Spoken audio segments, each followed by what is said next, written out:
Hello, gamers. Hello, happy Friday. Friday, yes, I remember the day indeed. Hello, Black Blue, hello. Let me go over to game screen. Yes, I am back with some more 428 Shibuya Scramble.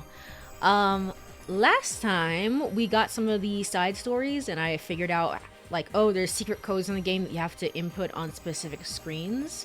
And that will give you like even more bonus content and more side episodes. So that's what we're gonna continue doing for today. And then from there, I guess we'll just get a guide for the bad end. I don't have that up yet, but I'll get a guide for the bad end and start going through all the bad endings that I have not gotten. And then we'll get the true ending of the game. So yeah. Okay, but what date is it? The 11th. It's the 11th. I knew that. I knew that. Oh man, I have been very insanely busy this past week. So it's kind of been like I don't even know anymore. I don't even know what year it is. It's just get me out of here. Get me out of here, please. You sure it's not the 4th? Oh no, have I gone back in a loop again? Not again. All right. Let's go over and I guess continue the main quiz, and then from there we'll get all the bonus codes that are in the game, in the main story. Bonus content. Alright, cool. Pop quiz. I don't even remember what question we're on, to be honest.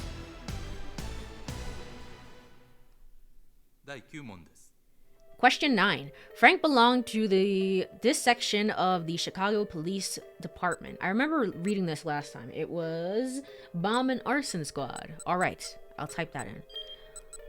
Are we gonna get a side story for him? I imagine not, but maybe a side story for Jack and his past. Bomb and...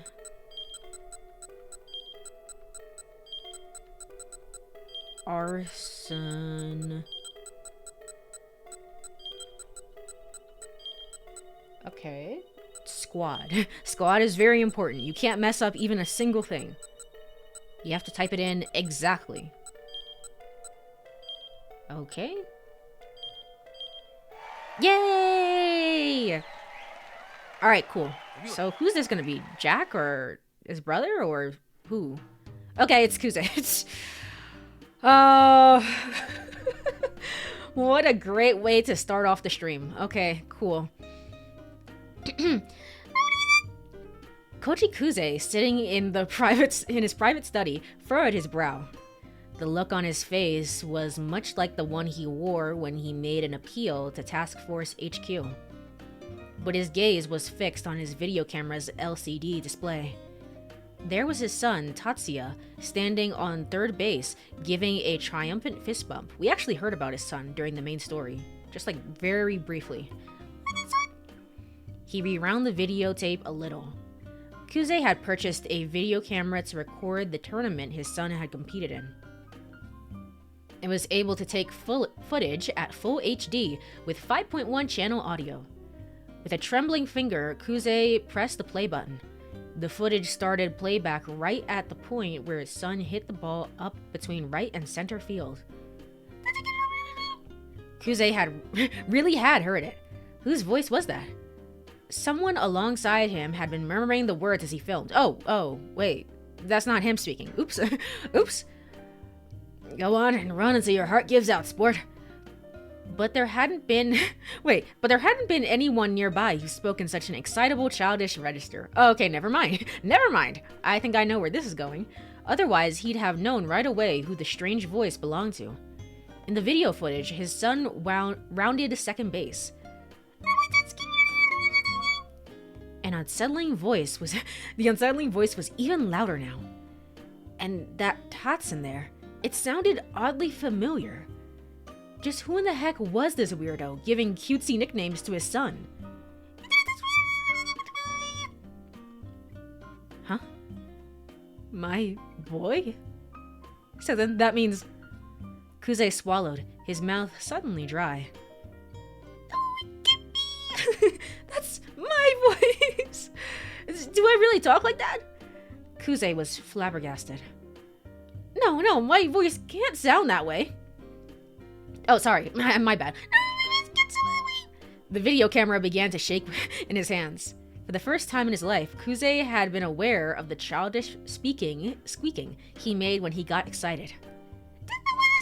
He lifted the camera high above his head, but before he could hurl it against the floor, he reconsidered.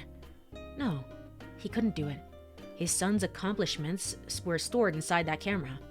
Still, he needed to make sure no one found out about his verbal affectation.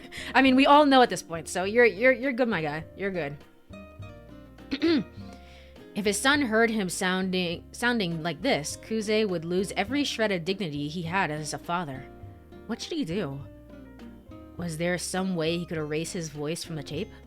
He thought desperately for a way. Maybe he could mask it with other sounds in editing. No, that wouldn't work. If he wiped away the crack of the bat and the cheering of the crowd and just replaced it with a musical soundtrack, it would still be pretty awkward. Kuze slumped down onto the floor, buried his face in a cushion, and kicked his legs up and down. At this point, he'd have to take the footage to one of the forensics researchers to see if they could do anything with it. Oh my gosh, my guy, your son probably knows about this already. There'd be disciplinary measures for misuse of lab time if he ever got found out, but risking that was better than letting people discover that he sounded like a hyperactive 12-year-old when he got worked up. Suddenly, the door opened. Dad, let me see that video. Kuze's son strolled into the study. Why not? He tried to hide the camera as he rambled. A voice? Oh, that's no big deal. Kuze blinked his eyes in disbelief at his son's words. I came in here earlier and watched part of the footage already. Kuze's jaw dropped. What voice are you talking about? This time, it was his son that blinked his eyes in confusion. Kuze's son broke out chuckling. Wait, Dad, did you seriously not realize that voice was yours? Dad, if you're worried about that you sound like a kid sometimes, everyone's known that for a long time. Yeah, that's what I'm saying. Kuze's jaw gaped even wider.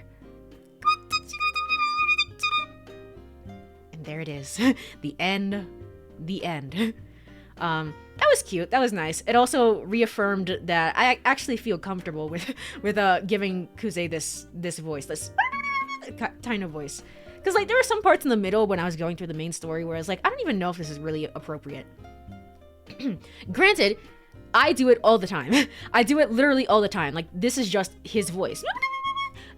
It's supposed to be when he's excited that his voice slips into the register. But you know what? I feel fine. I feel fine with my choices here. So, yippee, wahoo. Truly, the perfect voice for him. Truly, indeed.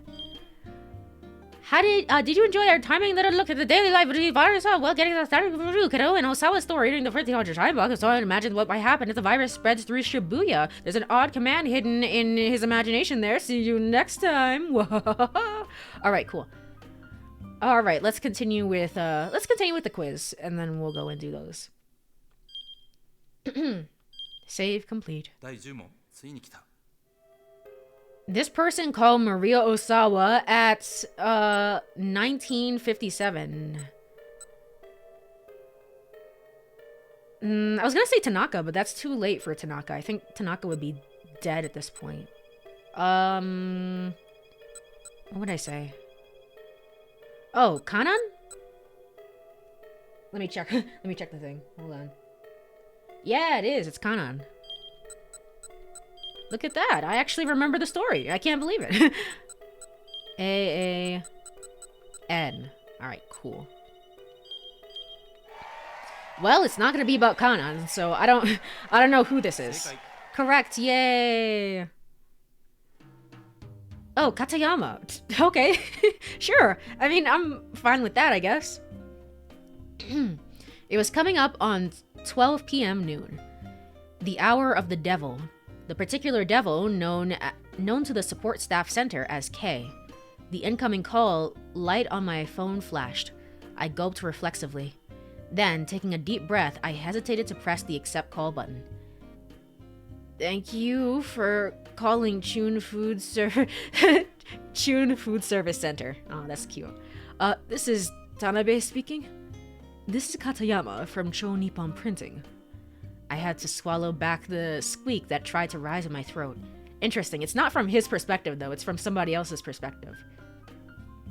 I'd been right on the mark. The phone call was from Kay indeed. Hello, he asked. Yes, how may I help you today? I'm calling about your instant ramen, salt, and chivalry. This again. I sighed inwardly. Katayama had been calling about the same thing for close to an entire year now? What? You hardly needed to bother listening to know what he had to say. Why was my ramen still not finished after steeping in hot water for 3 minutes? The noodles were still too hard to be edible. So you used 3 minutes exactly. I'm very sorry to hear that, sir. My response was right out of the manual. Would you be able to provide some more details, sir? I continued. I called about the same thing just last week. Did you? My apologies, sir. I tried to keep my voice as chipper as possible. It's not working. Dealing with Katayama was a nuisance.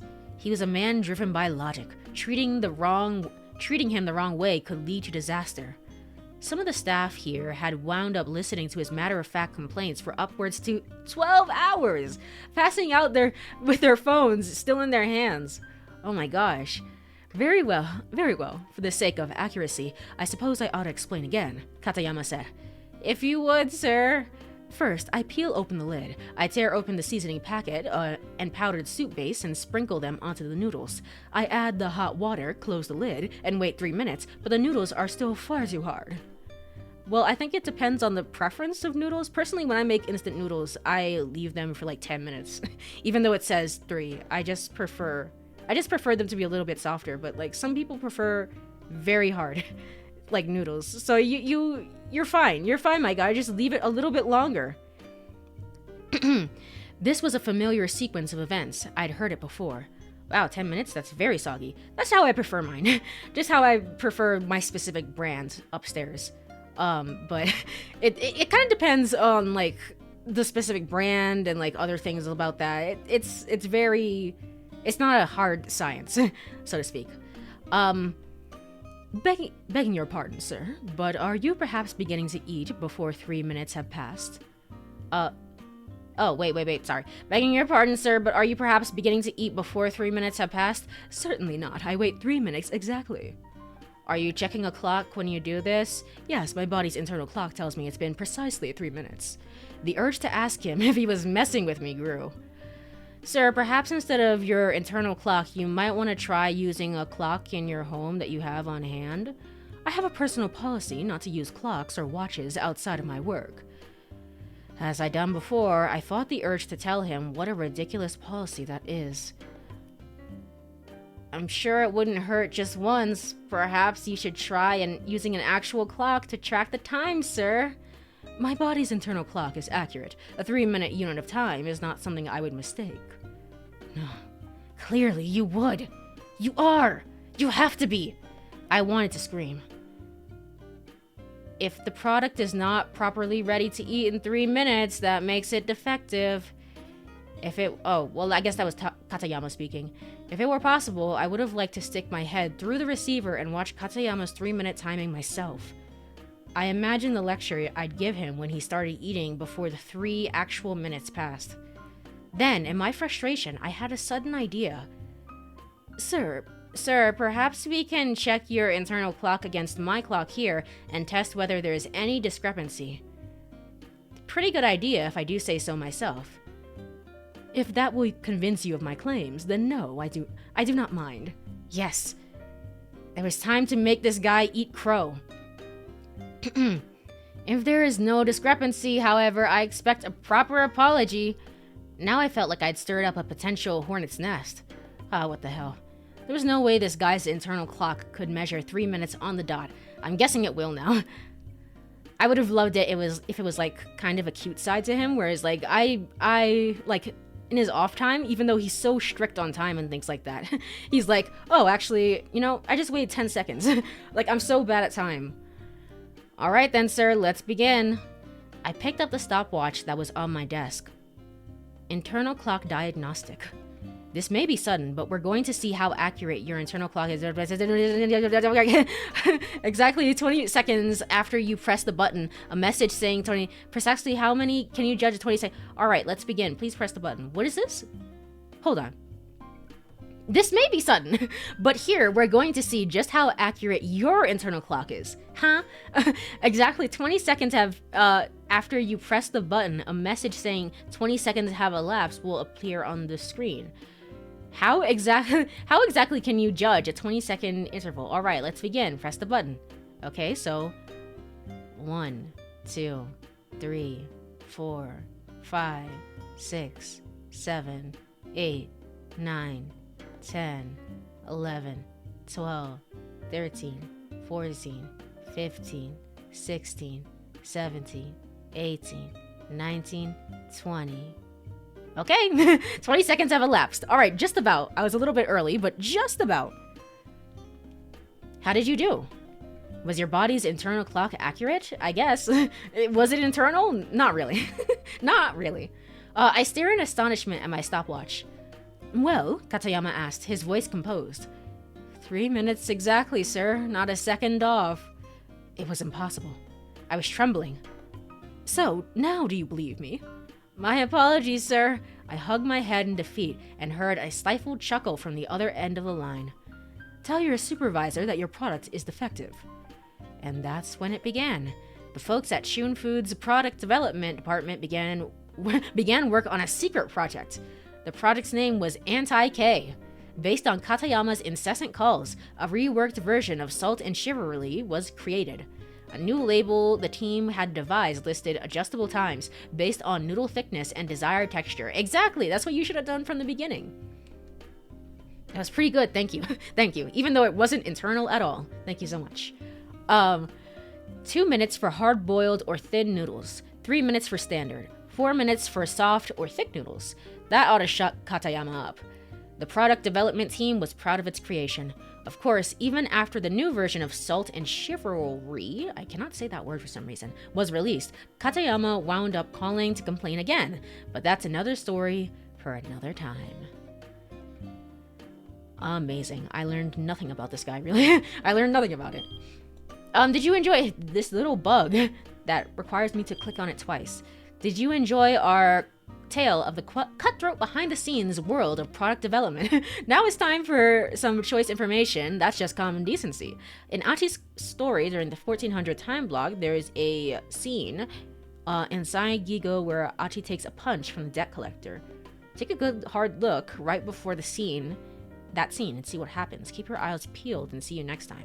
I actually don't remember that. I have no clue what we're talking about here. I bet he cheated on the phone. I bet he did. That would be interesting. A special episode has been added to bonus content! Alright, cool. So I think this is the last question, because I remember saying 11 and then 22 should be the total number of episodes. This method was used to crack the laboratory password. It was, brute force? Wait, no. No, it wasn't. Hacking method. I don't know, actually. Hold on. Side channel. Okay. I do remember reading the thing, and it was like, there's 3 methods. You have brute force, side channel, and whatever, and we think that side channel would be the best way, so I do remember that. Side channel, see, you know, you're on top of things. I could not remember what the game told me, but I remember reading about it. Alright, side channel. Yay!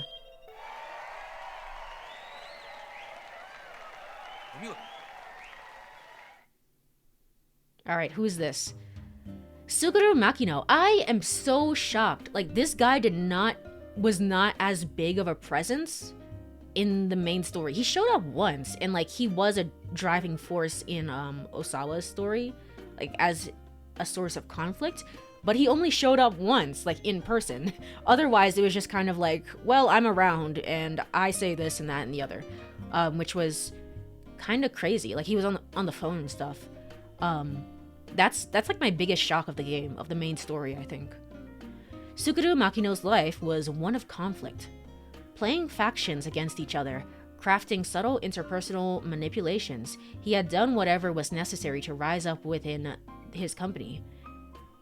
He had even deceived close colleagues and sold out superiors who had helped him on the way up. By winning victory after victory on his chosen battlefield, he had managed to become corporate director of Okoshi Pharmaceutical. Yeah, I did expect him to show up more. Yeah, it's like he has an actor and everything. You didn't have to show him. He could just be like this driving force on the phone, to be honest. But he still needed to remain alert. If he left his guard down, he'd soon lose his position to the next guy who came along. To keep his finger on the pulse of industry politics, he always made a point of putting in an appearance at functions he was otherwise disciplined to attend. Indisclined to attend. Oh, okay, I see. Executive Director Makino, you simply must come along with me to this place I found. It's got a bunch of cuties I'm sure you'll be smitten with. On this particular occasion, Makino's companion was a fellow who had become a real nuisance once he'd gotten some liquor in him. The director's wordless reply was a simple deep furrowing of the brow. Oh no, Mr. Makino, don't worry. I know you detest that sort of thing, I really do, but this isn't gonna be like that. It won't be like what? Even after drinking heavily, Makino never lost his composure. But he'd learned early in his career that acting drunker than he often was led to gleaning valuable information, so he let himself sway a little bit as he spoke. Well, why not come with the understanding you'll be surprised? I promise, sir, you will not regret it. Is this gonna lead back to freaking Miku and her thing, or is it gonna be something else?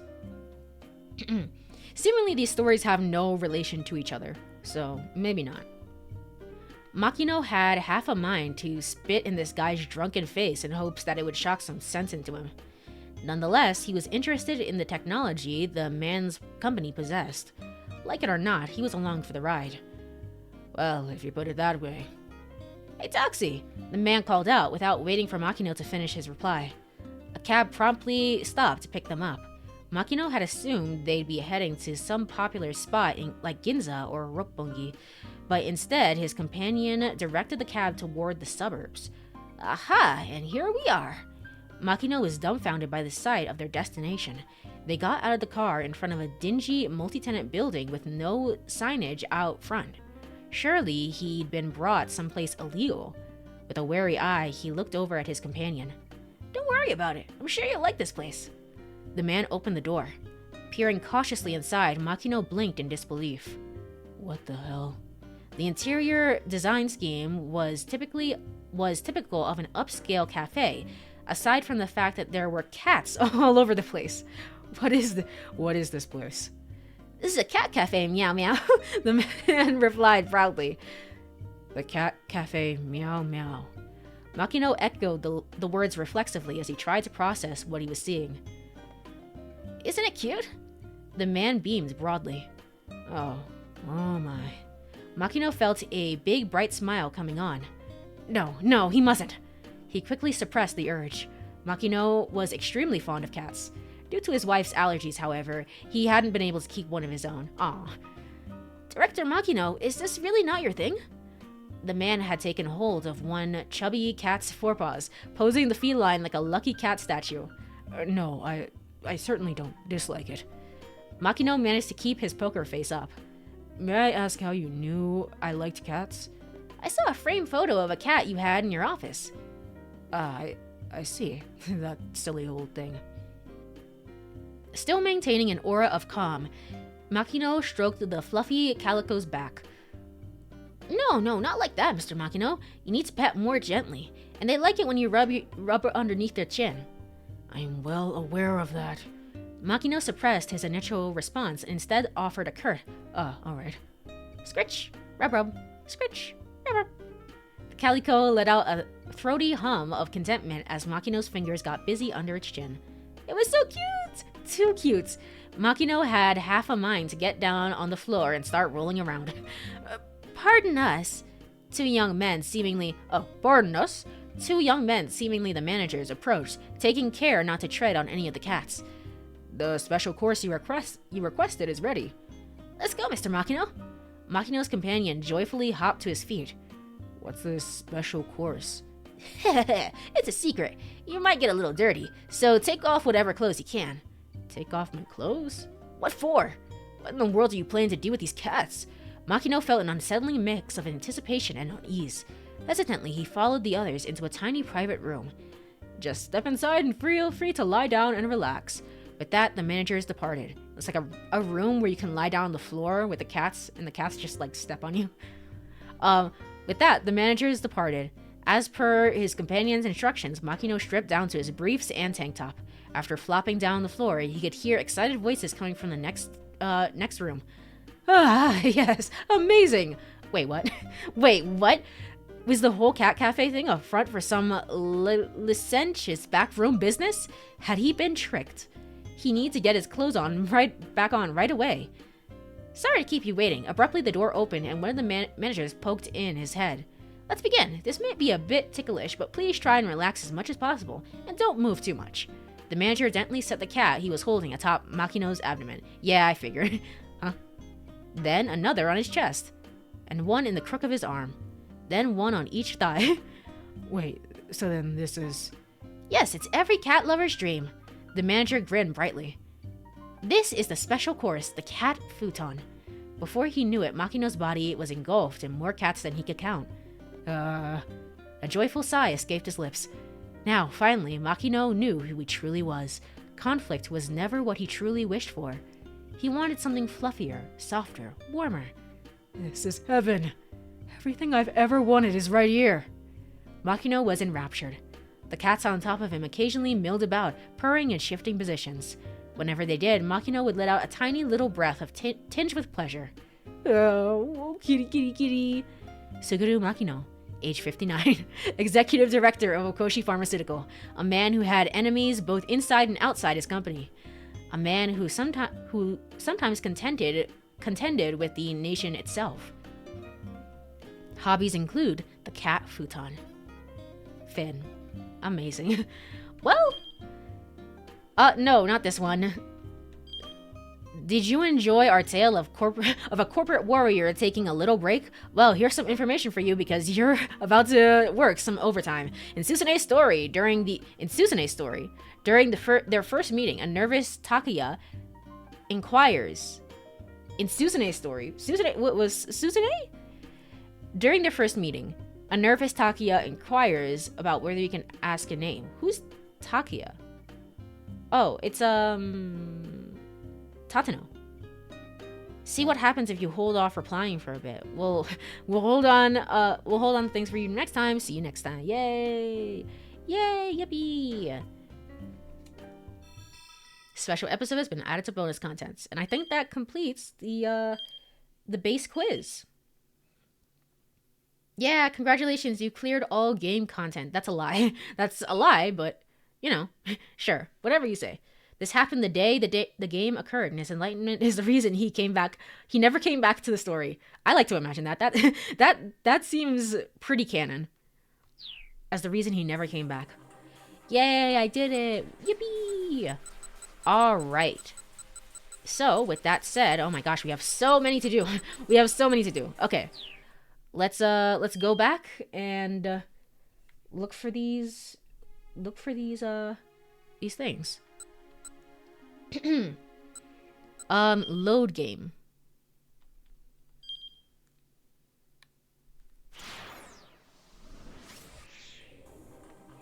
All right, cool. What's the first one? I think I already did this one. It's saying, yeah. Hold on, let me check the flowchart. I have a guide up, so I have everything ready to go. But it's saying, okay, 12:30. 12:30. Where is that? Here in Osawa's story is where? Here? Yeah, we already did this one. Okay, I remember. And then we also did the Maria one. So the next one is Kano at 1525. Okay. Where is he? Kano at 1525.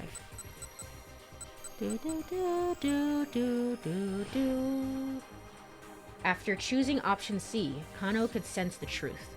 Okay.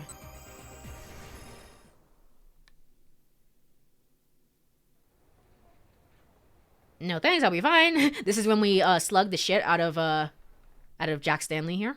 I remember this. Without a word, Kano threw a punch. Okay. Stanley Soken. Kano felt all the more miserable. Hey, don't blame yourself. You guys are doing better than expected. More sarcasm, huh? You've located the blue minivan.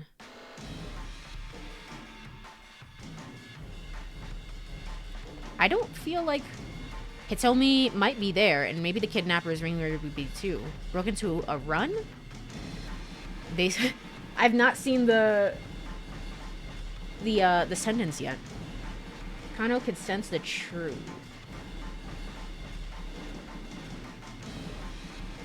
No, the Marines could be a trap. Anything, huh? All these dead people. We never really followed up on them. I forgot about them. Okay, Kano could sense the truth of Stanley's words, in which I do. The way that they've written it in the guide is so confusing. I don't know if it's one way or the other way. Hold on. Dot. All right, that worked. Cool. Whose story is this? Rumi! Who... Even until the very end, we never see her name. We never see her face. Sorry. I don't understand. I don't understand. Who are you? Will we see her in the true ending? Special episode? I'm not sure I get what you mean by special, but you're not sharing a bunch of half-truths about my daughters with anyone. The end. Huh? About my daughter. Daughter singular. Oh. Well, this is freaking the father-in-law. Well, that's like what I'd like to say, but you've worked too hard trying to find this thing, so it'd be rude to leave you with just that. My name is Shizuo Okudo. Rumi is my only daughter. Maybe it's presumptuous of me to brag, but today, let me talk a little bit about her. I won't mince words. Rumi is beautiful. After we walked around Shibuya together today, I felt even more strongly than ever. All the other women out on the street made Rumi look even more dazzling by comparison. That's how good her looks stand out in a crowd, but we never actually get to see her face, so there's no way to confirm this. There's no end to the trouble that comes your way when you have a daughter that gorgeous. You never know when or if some low-life boyfriend might latch onto her. Still, using the techniques I fostered during my police days, keeping tabs on Rumi's daily activities isn't too difficult. What? I assume the reason we never get to see our face is because they want you to assume that she was Ai Kamiki. I thought that too in the beginning, but the thing is, Ai Kamiki has dyed blonde hair. It's still possible. It could be like a Hannah Montana situation, in which case that would be very, very interesting. But I don't know for sure. That was also my theory in the very beginning as well about her. I want to make sure to tail her. When she heads someplace even slightly dangerous, I make sure to tail her from a distance in order to keep a watchful eye on her. When work doesn't let me do that, I have one of my off-duty colleagues go in my stead. Okay. Invasion of privacy, but okay. Let me tell you about what happened one summer several years ago. At the time, Rumi was still in high school, and she told me she was going to a fireworks festival with her friends. There were going to be tens of thousands of people at the festival. Tailing her in a crowd that size would be likely impossible. And so I entered a bid to be the person in charge of security for the event. I drafted up a high-level security plan and then got to head things up on site the day of. Thanks to that, the event went off without a hitch, and I was able to keep my Rumi completely safe. I may have gone way over the security the security budget. But what else am I supposed to do when my daughter's safety was at stake? There is no doubt that some people who think I go too far in my actions. And to those people, let me just make one thing abundantly clear. Also, I almost wonder, wait, how does that work? Well, I guess it still works. There was like this one time in the story when Rumi and the father were separated, and I was like, how does that work if you're always keeping tabs on her? But I think he just went to the bathroom. He had gone to the bathroom to post on the Aya Kamiki forum. I most certainly do not go too far. In fact, if you saw how lovely Rumi is, you probably think I wasn't going far enough. And I'm not saying that with any parental bias or anything either. Sure, I'll have you know that Rumi was chosen as Midoriyama Academy's Miss Midoriyama too. And I didn't have any part in making that happen. I did consider orchestrating things ahead of time, but I didn't have any connections with the Ministry of Education, so that wasn't an option. My point is, I've put my strongest efforts into taking care of my daughter. I've loved her uncompromisingly, and yet, I need to accept that someday she'll leave the nest. I mean, she kind of already has, but sure, because you live out of town, right? So she lives seemingly alone. Or with Kano, I don't really know. The problem is that the guy she fell for is a detective. That was my blind spot. I'd never considered that Rumi might fall in love with a detective. Choosing a civil servant as a marriage prospect is all well and good. Still, if he's going to be a civil servant, he should be anything but a detective. Lately, though, my insistence on that point has been starting to waver. After the long years I spent working as a detective, I can tell what my girl is thinking with every word, every little change in expression. Rumi's feelings for her boyfriend are the real deal. She loves him from the bottom of her heart, and he's very dear to her. Maybe she even loves him more than her own father. He's the man Rumi chose. He's probably got his act together, too. Well, it's debatable, but sure. He's all right. Oh, no. 1 second.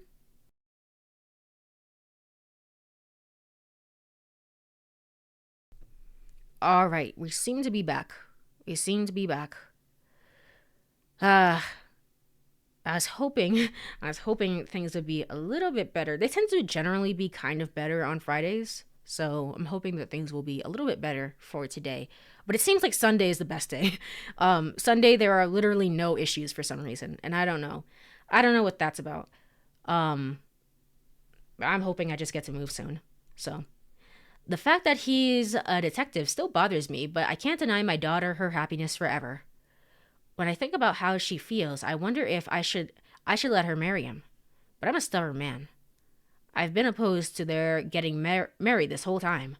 My body language says it's clearly enough, no detectives. And if that alone is enough to make a guy back down, well, if that's the case, then good riddance.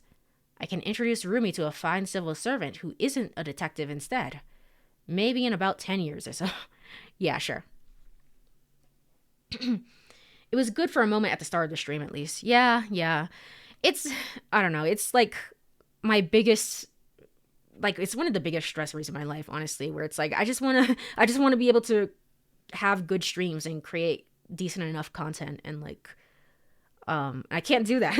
I can't do that when the internet is as it is. And I'm going to be leaving in, seemingly less than a month. So it's not worth paying anything extra or changing service or anything.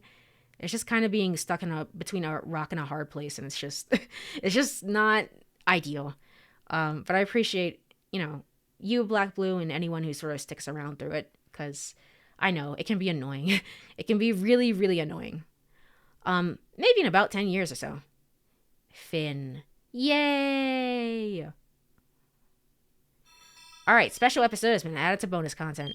Let's go for the next one. So the next one is at 1500 with Minorikawa. Right here. You choose option B, which is interesting because I chose option A. Uh-oh. We'll see how that goes. Oh, well, I chose both seemingly. I don't know. Choose option B.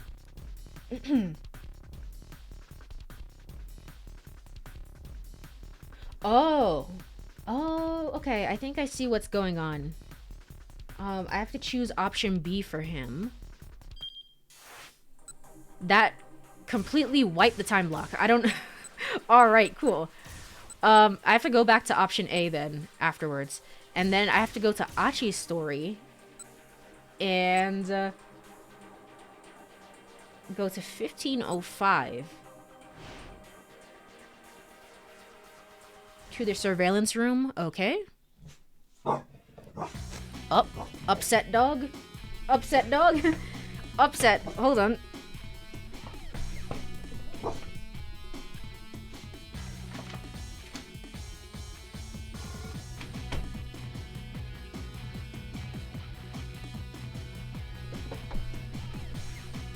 Truly the most upset dog in the world.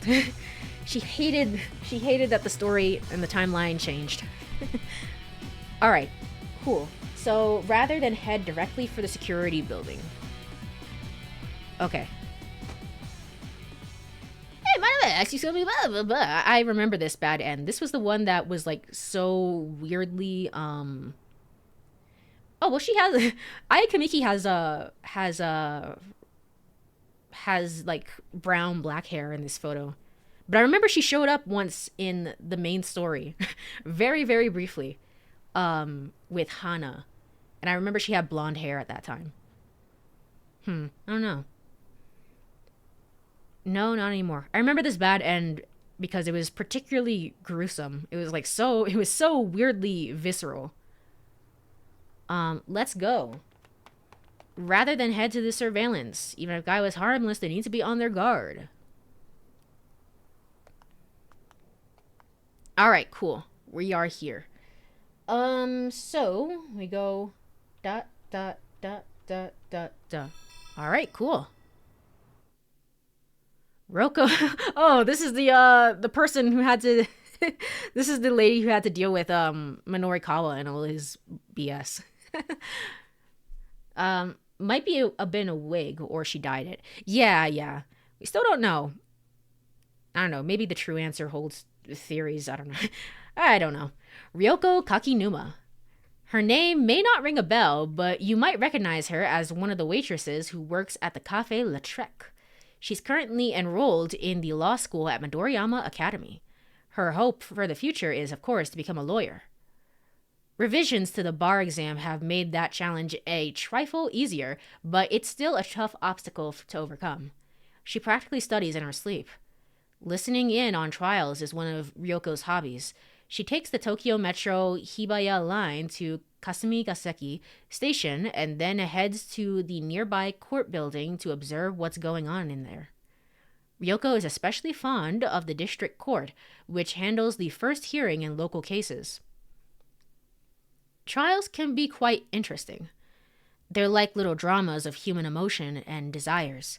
But recently, in the course of her courtroom visits, Ryoko found herself with a new reason to be present. She caught the sight of a man in the courtroom who had utterly intrigued her.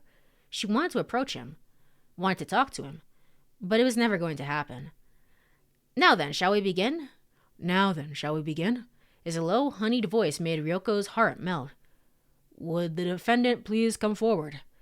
The man who had so fascinated her was the presiding judge. Oh, the judge even. His eyes glimmered with cool intellect. His wild shock of hair hinted at rugged individualism. Ryoko couldn't help it. She wanted to be closer to this man. But the judge's bench was so very far removed from the visitors' gallery. Oh, what can I possibly do to get near him? Should I sully my hands with some crime? All right, pretty normal thing to think about, sure. Anyway, if I did, he'd have to look me in the eyes as he rendered judgment. The more absurd Ryoko's fantasies grew, the more the judge consumed her thoughts. Today, as she waited for a court session to begin, she could think of nothing else. Ryoko sat in the visitors' gallery, wearing a brightly patterned dress. Would he notice and find her change of style appealing? What if he thought it didn't suit her? She vacillated between getting worked up in a good way and in a bad way as she imagined him thinking one thing or the other. You're always in here, aren't you? Ryoko turned as the voice turned at the voice to see a group of middle-aged women gathered behind her. "Oh, you're always in here, aren't you?" All of them had gaudily dyed hair and spotted gold necklaces and rings. "And who might you be?" Ryoko asked with some trepidation. "You made eye contact with him earlier, didn't you?" "Uh-huh." "Don't play dumb. We know the score." This wasn't making any sense. What are you talking about?" The women's faces abruptly turned sour. "You need permission from the boss first," one of them said. "Otherwise, how can we possibly maintain order?" "Look, I really don't know what you're getting at here.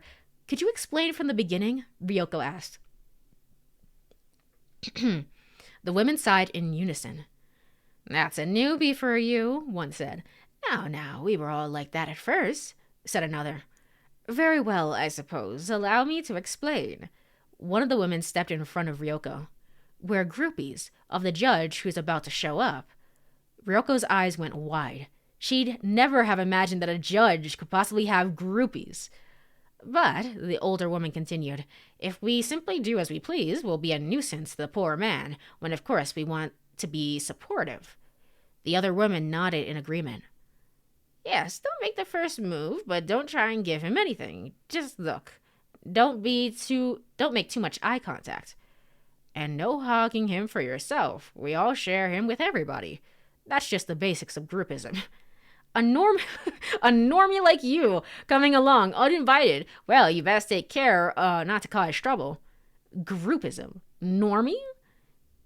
These were clearly jargon, but Ryoko had no idea what they might mean.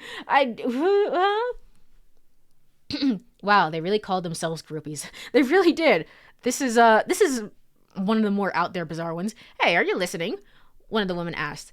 "Yes, I am. Sorry, I don't understand the words you're using." "Groupism is the practice of helping your fellow groupies. Normies means regular old normal people." "Oh, sure, I get it."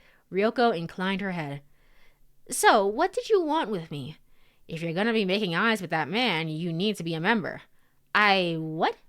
Ryoko might have indulged in some flights of fancy, but she was simply content to look. Being a part of a group that came here to obsess over the judge sounded like a total nuisance.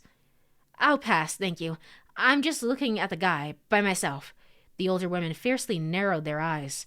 "I heard that. You just referred to his honor as a guy." "I do believe that's in violation of Article 2 of the agreement." Okay, cult. The agreement has been violated. Punishment must be meted out."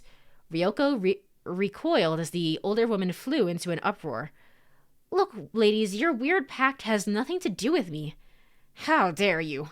As the women stood, glaring at each other, court staff and officials began filing into the courtroom. The judge was among them. Rather than cease their bickering, however, both sides elected to escalate. "Be quiet," the judge called out angrily. "I have you all thrown out." But none of the combatants would even hear him over the sound of their own voices. The groupies had launched into a rambling tirade about their way of life, the generation gap, their academic histories, social standing, and stock indices. As a form of argument, it went far beyond unproductive. Ryoko had been pushed to her limits. "You're always dealing with super unreasonable people. I kind of feel bad for you." "How about we have him settle this matter for us?" she shouted. The other women abruptly fell silent, taken aback. "This is a courtroom. Let's ask the judge This is a courtroom. Let's ask the judge to decide who's in the right." Ryoko rushed to the front of the visitors' gallery and called out to the judge. "These women are being weird, right? Could I please have an official verdict?" The other women were quick to fire back. "This young lady is at fault for not knowing her place. We've done nothing wrong." The judges stared at them, his face suddenly a mask of stern deliberation. Ryoko and the others held their breaths. "You're both in the wrong." The stern rebuke elicited peals of joy from Ryoko and the other women. More, say something else, please." "Oh, please deliberate me some more." "All of you behave." The judge's tone was even harsher now, but Ryoko and the others only shrieked more gleefully. "I said behave," the judge roared. He hurled the object he was carrying at the giddy group in the gallery. Bulky and heavy, it hurtled through the air. Ryoko and the others reached out their arms, each struggling to be the first to get her hands on it. Lunging forward at the last instant, Ryoko landed the catch. I'll be taking this, thanks. With a cry of triumph, she dashed out of the courtroom. As she exited the building, she could hear the older woman crying out in dismay behind her. She grinned gleefully, clutching her prize to her chest. It remains her proudest possession to this day. That judge's personal copy of the Compendium of Laws. I was really expecting something else from this story. I don't know. It seems like you were pretty normal and you had to deal with unreasonable people, like Minorikawa, and never mind, you're kind of unreasonable yourself. Never mind. We're all crazy. We're all crazy here. All right, cool. So what I need to do is go back to Minorikawa at 1500 here. And then I'll get everything else that I've been working towards. So not B, but A. Alright, cool. And that should carry everything else. Alright. Yeah. The game is pretty good at keeping track of things, which is nice. What the actual hell? What the actual hell was that story? Alright, cool. So the next one is going to be Minorikawa 1500. Alright, what we just did. Choose option A, which we just did. And then 1605, the Stumbling Man. Choose... Okay, 1605. Choose option B.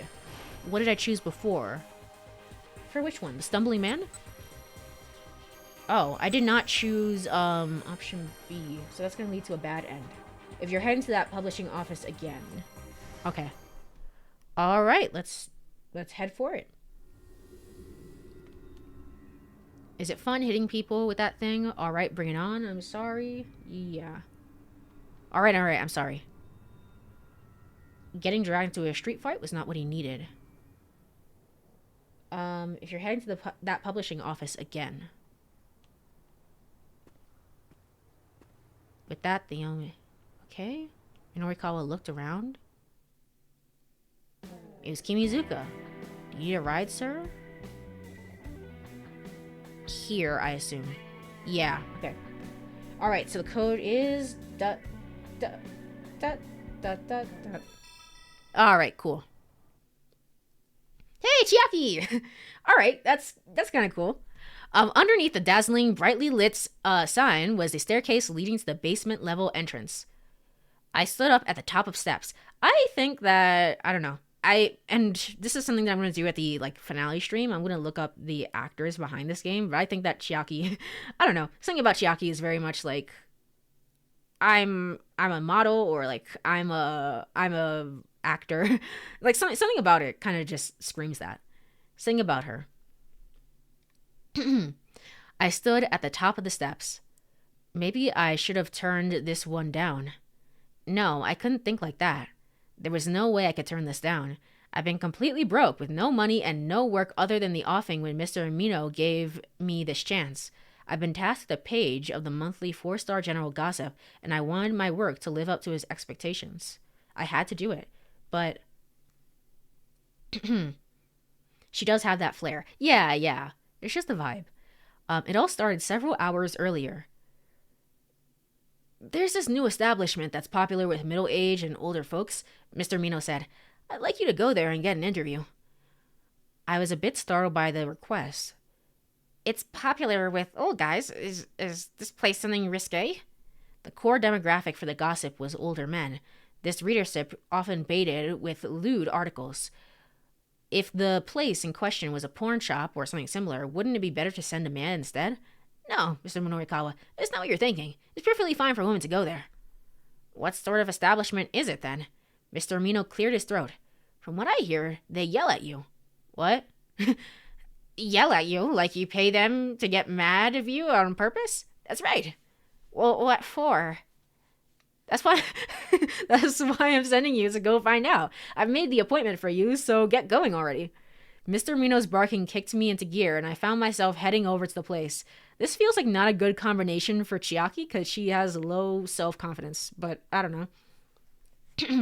With some trepidation, I made my way down the stairs.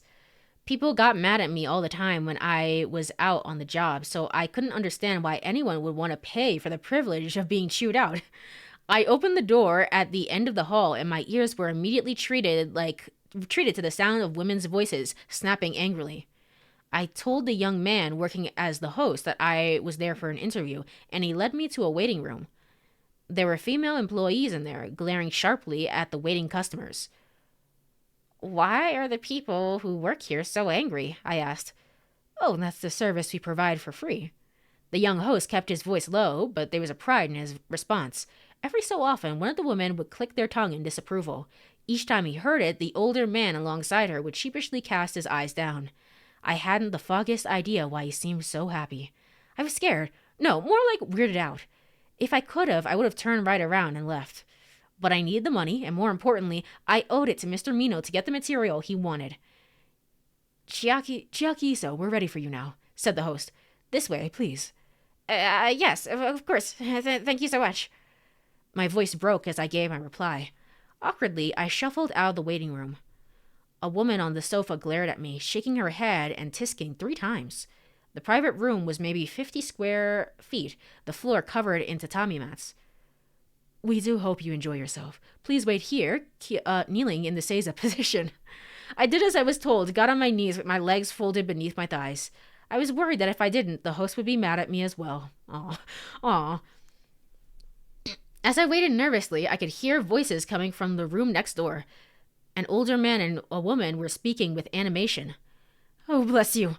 Are you really sorry, you miserable little ingrate? This is actually a Yakuza stub story. I can't believe it. Bless you, bless you." What the heck were they going on about? How could something like this be fun? "You sure seem to be enjoying yourself." I looked up to see that a woman had come into the room while I was distracted. "It's not every day a girl shows up here. Did I hear correctly? You're here for an interview?" Yeah." "And you do know just what that means to be scolded." She was older than me and had the bearing of a private secretary. Now she loomed above me with a condescending glare. All I could do was peer back up at her, down on my knees. "Who told you you were allowed to look up?" Sorry. I quickly broke off eye contact. "Where are you looking? Look a person in the eye when you're talking to them. I don't understand. First it was don't look, then it was to look. This was absurd." I wanted to get this over with as quickly as possible. Huddling in on myself, I focused on that hope. The woman let out a deep sigh of disapproval. "Are you going to write an article about how you don't understand why people go out of their way to be scolded?" No, of course not." "Don't you lie to me." She belted out the words furiously. "Well, go on. Am I wrong? What are you going to do? Answer me." I couldn't take it anymore. I wanted to go home. I want to go home. Plus, my butt was getting all sweaty from sitting in the seiza. "Look at how weak and subservient you are. You've lived your whole life just running away from your responsibilities. That's why you deserve a chewing out like this." I felt like she'd hit me in my very core. She zeroed in right on all the internal issues I'd been harboring. The fact was, she was right. I'd been a wishy-washy mess my entire life. Back in elementary school. I love the backstory on this, okay? Back in elementary school, when my gym teacher told me he wasn't going to let me go home until I was able to do a pull-up, I just clung to the metal bar and stared blankly out at the sunset. When I was taking high school entrance exams, there was one time when my train was running late for the test for the school I wanted to most attend, and I just gave up and went home. I was the same now, too. When I was broke and hungry, instead of trying to get work, I just lie in bed and stare at the wall. I mean, it's kind of fair and valid. Job hunting is very, very hard. It's very, very hard. I don't blame you. I was hopeless. A hopeless excuse for a human being. No, that was going easy on myself. I was a no-good, worthless, hopeless excuse for a human being. Before I knew it, tears were streaming down my cheeks. What's all this? You think it's okay to cry? People like you are the reason men get all worked out about women using tears as a weapon. Apologize. Apologize on behalf of women everywhere right now. I'm sorry. My voice was choked by tears and ragged with emotion. Say it louder. Say it like you mean it. I'm sorry. And that's what I noticed. A group of people had gathered by the doorway. The host who had shown me around, the women who had worked there, and even some of the customers were all watching. I looked up and they broke into applause. Huh? I blurted, bewildered. Amazing! You really know how to take a scolding. Huh? What? Is this the alternative to going to therapy? I think you need a little bit of therapy. Huh? What? I had no idea what was going on. Everyone just kept on clapping. Congratulations, congratulations, congratulations. Don't look away like that. No flattering yourself just because you're getting applause. Yes, ma'am. My audience let out a collective cry of awe at my mewling squeak, but the woman, seemingly unsatisfied, proceeded to scold me all the more harshly. In the end, I wound up getting chewed out for twice as long as would be usual. The club was kind of enough to set that up for me. Was kind enough. The club was kind enough to do that for me. Hey, well, kindness is one way to look at it, I'm sure. Really, though, all I wanted was to get out of here and go home as soon as possible. Chiaki, you're late. What have you been doing? As I came stumbling out of the club, I ran into Mr. Mino, waiting for me by the entrance. Evidently, he'd come to get me when I didn't make it back for my appointed time. I apologized for not calling him and explained the situation. Thankfully, he believed me. So then, how did the interview go? It went great. I got a ton of applause. And so began another harsh chewing out as Mr. Mino demanded that I explained just what the hell kind of interview I'd been doing. Da-da-da-da-da-da. You know what? That was one of the weirder ones, and normally I wouldn't enjoy that, but I think I liked Chiaki so much that I kinda did. I kinda did. So, I'm surprised she held out for so long. Yeah, I feel like I learned a little bit more about her character from that. So you know what? It's fine. Is this... No, to be continued. Why did it end? To be continued. Why did it end? Everything ended. Okay, hold on. I need to go back to, 1605. And have this one go back again. Alright. Choose option A. That's what I had before. Okay. I think that should save, and we continue forward. Okay, cool. And then I need to go to 12 in Minorikawa's story. Where? Where? Oh, here. 12 surveillance cameras. I realize I probably got you a bit riled up. Okay, cool. Oh, I think this is when he's talking to the shopkeep. I might be wrong about that, though. Still, that didn't change the fact. The surveillance camera, top priority. Chiaki would just have to manage. I don't know.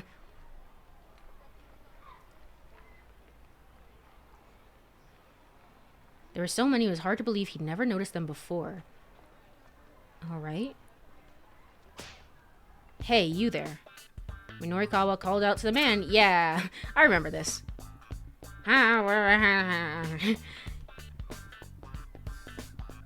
Okay. Oh, well, I'm actually in a bit of a hurry here. He pointed at one of the nearby surveillance cameras. Oh, this is gonna be a while, actually. Hold on, I can skip through this, I think.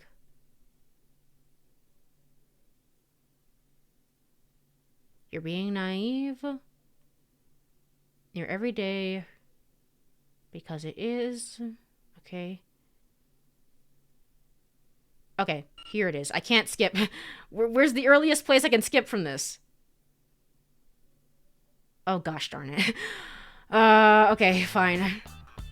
This game does not have the greatest skip system, and that's kind of the unfortunate thing about it. It's like, why can I not just go there? There are no choices here, so why can I not just skip?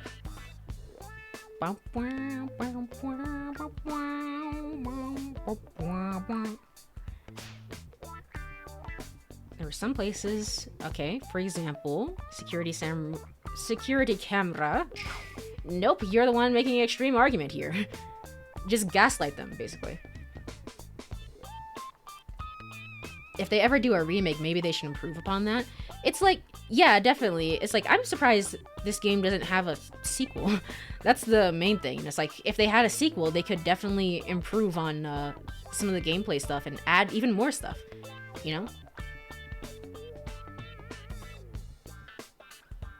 Not that this game needs a sequel per se, like a direct sequel to this story with all the same characters, but like you can endlessly make different scenarios for the type of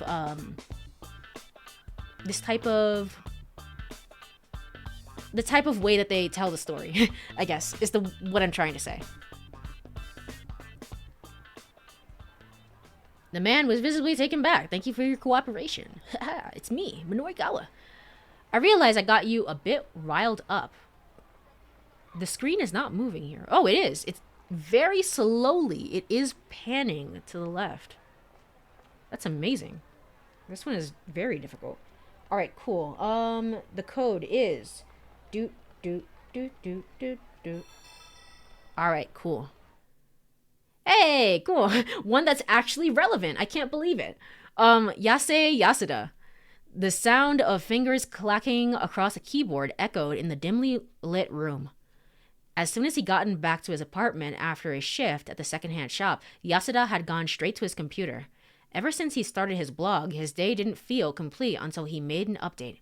And there we go. Taking a deep breath, it's Chiaki's voice but a little bit lower. And there we go. Yeah, kind of like there, I guess. Is it moving? I don't see it. It's ever so faintly. It was moving, which was kind of insane. I don't know how long you would need to stay on that screen.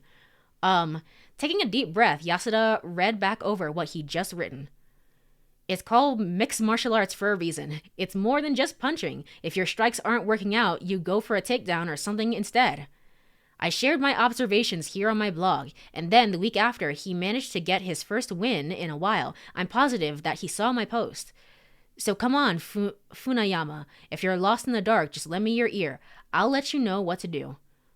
Another good one today. Feeling pleased, Yasuda clicked the post button. The floor of Yasuda's 100 square foot apartment with a kitchenette was littered with mounds of martial arts magazines, so many that there was hardly any room to walk. His tiny LCD TV was set to a martial arts cable network. The TV ran 24 hours a day, and he saved the footage to a hard disk recorder. And of course, once a week, he would go out to see a fight and then post about it on his blog. His most recent post was typical of his combative tone. He knew that he came off as a little harsh, but his criticism was driven by his love of the sport. His confident online pronouncements did lead to an intense backlash from time to time, however. That's how it goes on the internet, maybe. Just make sure you're not being, excessively rude. A few days after his scathing critique of Funayama, for example, Yasuda received a rare response on his blog. The respondent's username was Passerby. That's how he took his opponent to the mat toward the end of the match, right? Seriously? What match were you even watching? What the hell? And where the hell do you get off offering pointers like that? Yasuda's blood boiled as he read the comments. Where the hell did this person get off? His fingers darted to his keyboard. Huh? First off, who the hell are you? The tackle was clearly just him trying not to look like he'd been taken down. You think that was deliberately set up? Don't make me laugh. Shut the fuck up, noob. Funayama has had a pretty comprehensive career. If he had humility to hear me out, I'm sure he'd be able to win. Don't you want him to have a bright, bold future? If not, you can just get the fuck out. I'm not going to delete your comment because I want other people to be able to see how wrong you are. Ah, man. I don't hang out much on them anymore, but I assume this is all sports forums, to be honest. If you go to a boxing forum, it's kind of the same thing, kind of the same madness. Satisfied that he'd set the record straight, Yasuda went to bed. But the next morning, when he'd check on his blog before he was going to work, he noticed immediately that something was unusual. The thread had gotten over 300 replies. Wow, someone sure is full of himself. Quit talking like you know more than you do. Maybe you should try stepping into the ring yourself if you're such an expert. Look at me, I can teach some dumbass what I know. The flame wars began. Yeah, well, this is just the internet. I don't think it's limited to sports. This is just the internet. Welcome, Yasuda. People were having a field day. A few of them had come to Yasuda's defense, but they had been dismissed as sock puppet accounts. He snarled as he stared at the monitor, too preoccupied to even think of heading to the shop. Should he close the thread? Should he maybe close the whole blog instead? He leaned back and stared at the ceiling, thinking hard. He could only come to one conclusion. I'm not running from this. I'll take on any challengers anytime, anywhere. Slapping himself on both cheeks, Yasuda started typing out a new post. You guys don't understand anything. Mixed martial arts, as the name implies, involves a mixture of different fighting styles. Karate, judo, wrestling, boxing, you name it, I've done it. I'm watching these fights on a different level than the rest of you. Have you really, though? So, shut the fuck up, you noobs. I'm gonna school you. Amazing. In reality, not only did Yasuda have no martial arts experience, he had barely participated in any sports in his entire life. The only place he was a martial artist was inside his own head. Wow, that's poetry. His new post generated even more comments than before. 20 comments were usually a good day. This time, he'd easily blown past 3,000. Sweat beaded on Yasuda's forehead. It wasn't out of any apprehension, though. His fighting spirit had been ignited. Yasuda! Yasuda! The imaginary crowd chanted his name in his mind. I'm being tested right now. Tested on my love of martial arts. That's it. I'm not opening the shop today. This is more important than work. He whipped off his shirt, leaving himself half naked. He smacked himself in the cheeks repeatedly with his open palms, then turned to face the mirror. You are strong. You are a champion. Kick some ass. You're an ass kicker. You can do it. Pumped up by his pep talk, he let out a high-pitched battle cry. Yeah! Yasuda charged over to his keyboard. Feeling ferocious, he started to type. The words rushed out like a wild torrent. Come on, man, he shouted, to keep himself psyched up. Shut the hell up, Mr. Yasuda, shouted his neighbor, an Indian exchange student by the name of Mohinder. We've actually heard this name before. Where did we hear this name? Oh, I think Mohinder works at the shop with the lady and Masa, the guy who was out that day. I think. Oh man, that's a reach into my memory. I don't actually know if that's the case, but we have heard this name before. From the other side of the apartment wall, Yasuda ignored him. After he fired off his post, the internet was quick to respond. When it did, Yasuda fired back again. It was like a fight that had turned into a hell-bent brawl with no concern for defense. Hey, can anyone search this guy's earlier blog post and find out where he is? I'm pretty sure he said where he works. Uh-oh. Now the cyber mob was picking through the details Yasuda had posted, trying to pinpoint where he lived. Ordinarily, he would have been trembling with fear right now, but he refused to back down. The noodle shop? That sounds about right. Yeah, I think it's the noodle shop and not the other place in Gigo where Chiaki ate. LOL, if you're gonna come at me, then come at me. I'll take you on anytime you want. I'll show you how to pull off an actual tackle. My only worry is accidentally killing someone. Before you fight me, you'll have to sign a waiver absolving me of any liability if you die. If you're so good on that, then bring it on. After posting his defiance, though, he suddenly felt a twinge of worry. What if someone really did challenge him? What would he do? He didn't know how to perform a tackle or even throw a punch, really. Still, now was no time to hesitate. He'd deal with any challenge when it came, by taking it promptly to the police. Several months went by, and the flood of heated comments on Yasuda's blog continued. People had managed to track down his address, and had learned his real name, but nobody had come to challenge him yet. In all likelihood, Yasuda's comments were just like him, martial artists in their own minds only. That being said, he decided he could go after them for all he was worth. Well, hey now, are the loudmouths who come to this blog really all all talk and no action? Come on, I said I'd take on anyone at any time. If you've got beef with me, come to the statue of Hachiko in Shibuya tomorrow at 10 o'clock. Hell, I'll even pay for your travel. Is this supposed to take place a day before everything happened? Because, if that's the case... Okay, hold on. let me finish the story. But I think, actually, maybe... You'll need to make the money for your travel expenses, your medical expenses when I'm done with you. Hey Yasuda, it's 10 o'clock. Where the hell are you? I'm here. I'm a boxer with 5 years experience. I've been doing jiu-jitsu for 7 years and I'm here. Don't see no Yasuda though. Did Yasuda just whoosh out and run? Let's go to where he works. Don't be idiots. I didn't run off. I was just in the bathroom for a bit because my stomach was acting up. I'm by Hachiko, by the way. How come no one's here? Don't lie, Yasuda. You're the one who's not here. I said I'm here. Where the hell are you? To this day, the battle of the imaginary martial artist versus imaginary martial artist rages on.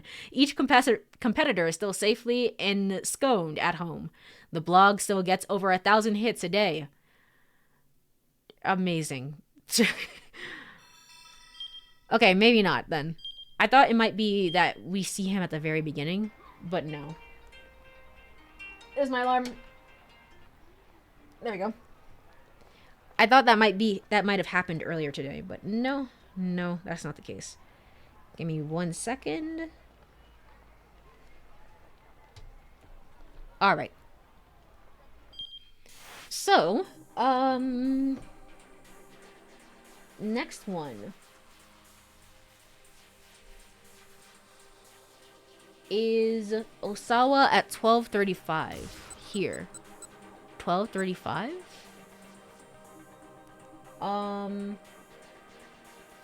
Choose option A. What did I choose before?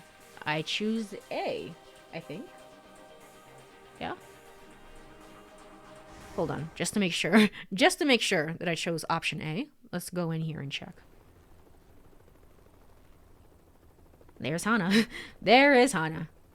Are we gonna get a side story for Hana? Maybe the two of them. Oh, okay. I chose B. Never mind. Decide to hurry and call the police. Okay, cool. Alright, cool. And then we need to go to Kano at... Where is Kano? Here. 12:40. Pincer attack. Wait up, Kano shouted. And then we have to enter the code from there.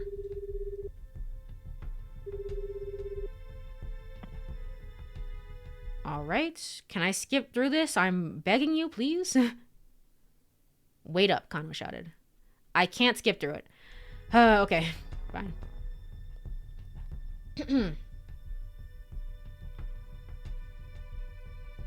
Mr. Toyama. I remember being so baffled by this this bad end. I remember specifically like jumping around and being like, how do I avoid this?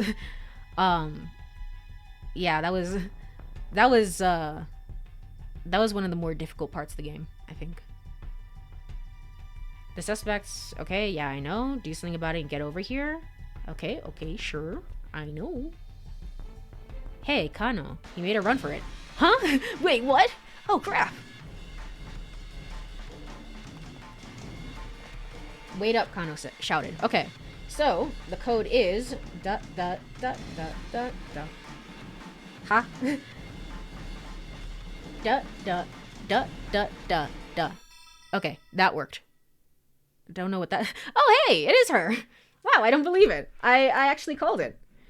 Give me 1 second. I'm gonna let my dog back into the room.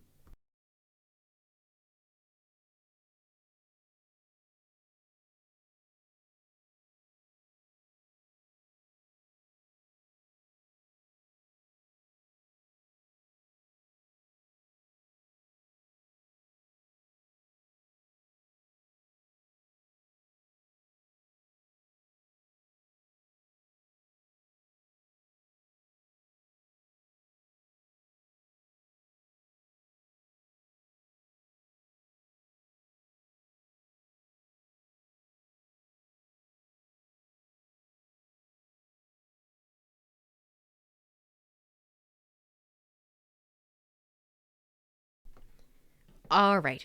I realize when you get a answer correct in the pop quiz page, they'll actually give you some chill music to play in the background while you're reading these side stories. But for some reason when you're getting the other side stories in the main story, like these are just completely silent. And that's kind of awkward, to be honest. I wish that they had some music to play here, but I guess they couldn't do that because of X, Y, and Z or something. Perhaps growing up means having to give up some things. It's no fun playing with you, Hana. Go home.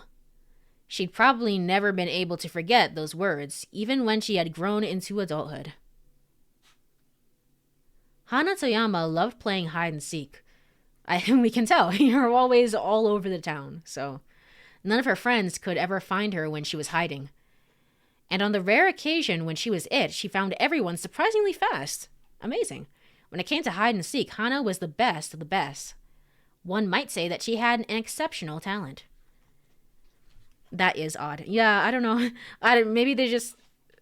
I can't imagine that they forgot to put in music, but maybe it was like a coding thing where it's just like, whatever, it's easier.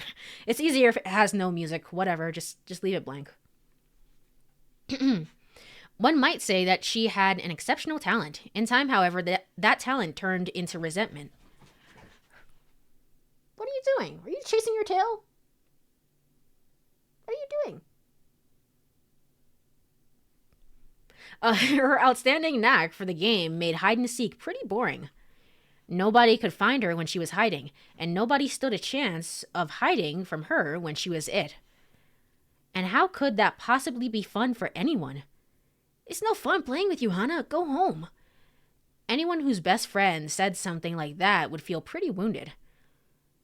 How about I go easy on you then? Hana said to her pal, Rico. Uh-oh, that's two high-pitched female voices. Well, I don't have that, so you're getting a boy voice, Rico. I don't want anyone to go easy. I want anyone to go easy. We'll have more fun if you're gone, so just go home. After that, Hana didn't play with her friends anymore. If she could bear up alone, she thought, the rest of them would enjoy themselves more. And besides, she never wanted to hear anyone tell her to go home again. Her father never made it back from work until late in the night. This left Hana to spend long afternoons and evenings by herself at home. Aw, this is sad. Around this time when she started writing poetry to help fill in the time. Oh yeah. Yeah, you're gonna grow up to be a star like Ayaka Miki. That's what the game said, at least. But as for her hide and seek aspirations, those took a sharp turn one day at lunchtime. Oh man, the kid who just transferred into the class next door is amazing. Shigo, one of the more excitable boys in Hana's class, was pressed up to close to the classroom window. Man, look at how awesome his reflexes are. He pointed out into the schoolyard. The boys from the class next door were playing dodgeball. One of the teammates was down to just a single player.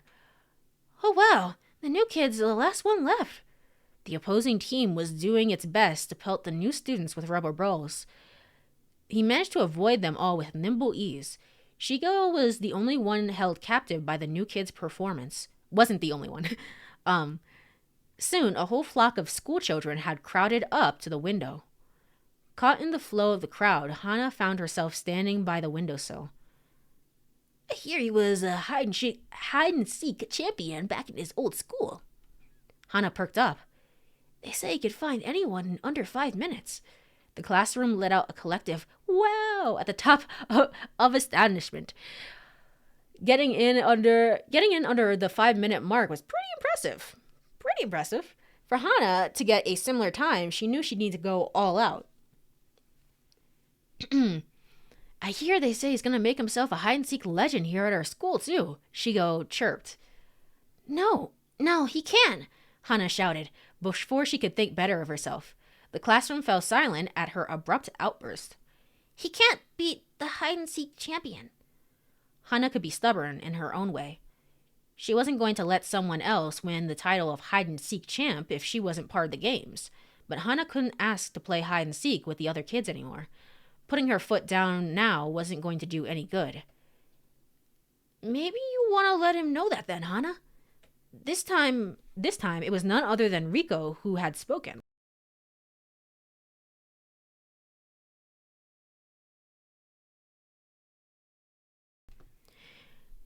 This time it was none other than Riku even, Rico who had spoken. Let's play hide and seek again. We can invite the new kid to play. Hana could hardly have asked for a better suggestion. All right, I'll go up against the new kid. Hana's eyes gleamed with an almost feral determination. The competitive spirit that she locked away had been escaped into the open. And if I win, we'll know who the real hide and seek champion is. What's this kid's name? Woo, go Taro! That was amazing, Taro! It was Shigo, face pressed against the window, calling out unthinkingly. Taro. Several days later, the children assembled at the park after school. Hana and Taro, is very, very basic names, along with Shigo and Rico stood in a circle. I've heard about you, Taro said, while with a challenging sneer. Hana, huh? Pff, what a dumb name. Taro's a dumb name. What are you talking about? That's rich. That's rich coming from someone named Taro. Hana shot back. Let's do this fair and square, guys, Rico said, keeping her tone nice and reasonable. Shigo could hardly contain his excitement. Oh, this is gonna be so cool. The rules were simple. When Rico and Shigo were it, whoever was able to stay hidden longer, Hana or Taro, would win a point. If either Hana or Taro were it, the other would win a point if they managed to be the last player found. Taro snickered. Try not to cry when I win, okay? You might want to start thinking of excuses for when you lose, Hana replied. Toyama, your daughter is pretty savage, to be honest.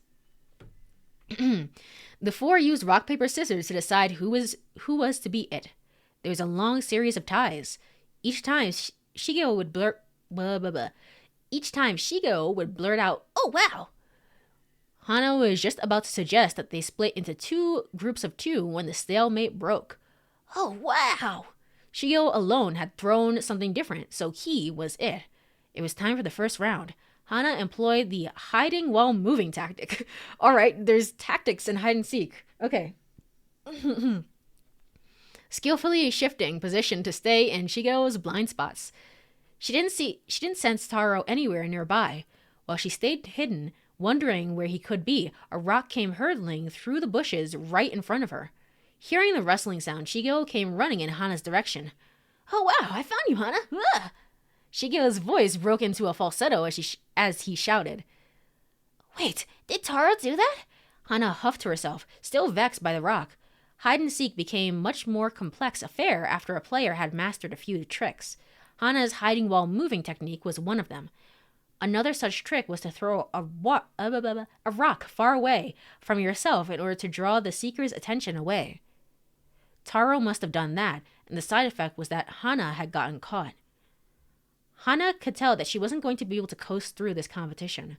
If she left her guard down, she would wind up losing. She had to change her approach. Victory would be hers. She was not going to give up her spot as the school's hide and seek champion. Blah, blah, blah. I have a hard time speaking today. A new fire burned in her eyes. It was time for the second round. Once again, Shigeo wound up it after losing rock, paper, scissors. Things were quite different than they'd been in the first round. Right from the onset, Hana and Taro resorted to rock throwing. Shigeo was easily misdirected by the sound of stones landing here and there. Come on, guys, this is dangerous, Rico exclaimed, standing up from the grass after a rock whizzed by her. And winding up the first to get caught. Soon afterwards, a clumsy misstep on Taro's part settled the ground. He was about to throw another rock when he accidentally stepped on the dry stick with a loud crack. Found you, Taro! Woohoo! Now it was 1-1. After that, the competition became a steady back and forth between the two. With each new round, the winner and loser kept switching off, with no clear victor emerging. Shigo and Rico started to get fed up with things, and so it was decided that the next round would be the winner takes all to settle the match. No way am I gonna lose, Hana vowed inwardly. One final round. Taro was it. Taro closed his eyes and began counting. 1, 2, 3. The others scattered at once. Hana quickly hid herself in the bed of a truck parked along the road that bounded one edge of the park. You can do that? That's not allowed. That's not allowed at all. This feels like a longer one. It definitely is. Some of the ones in the main story I think are longer than the pop quiz ones as well. 8, 9, 10.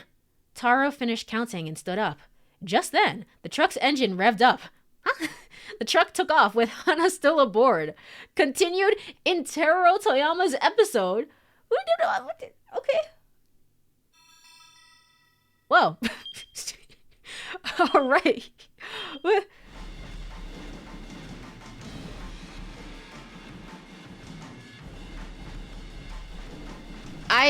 Sure. Okay. Okay. So what do I need to do? I need to go back to 1235 and choose option A. Wait, no, I'm a liar. Choose option B. Okay.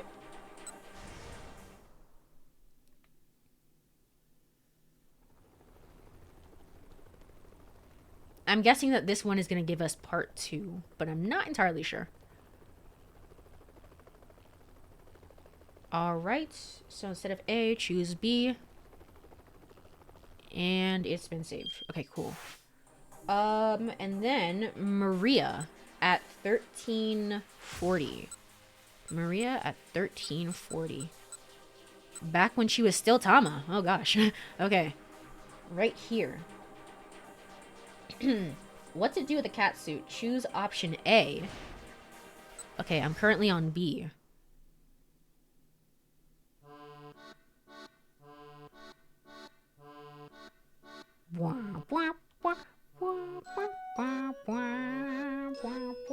Okay. All right, cool. And then go to Achi at 1350. Kenji Osawa cat.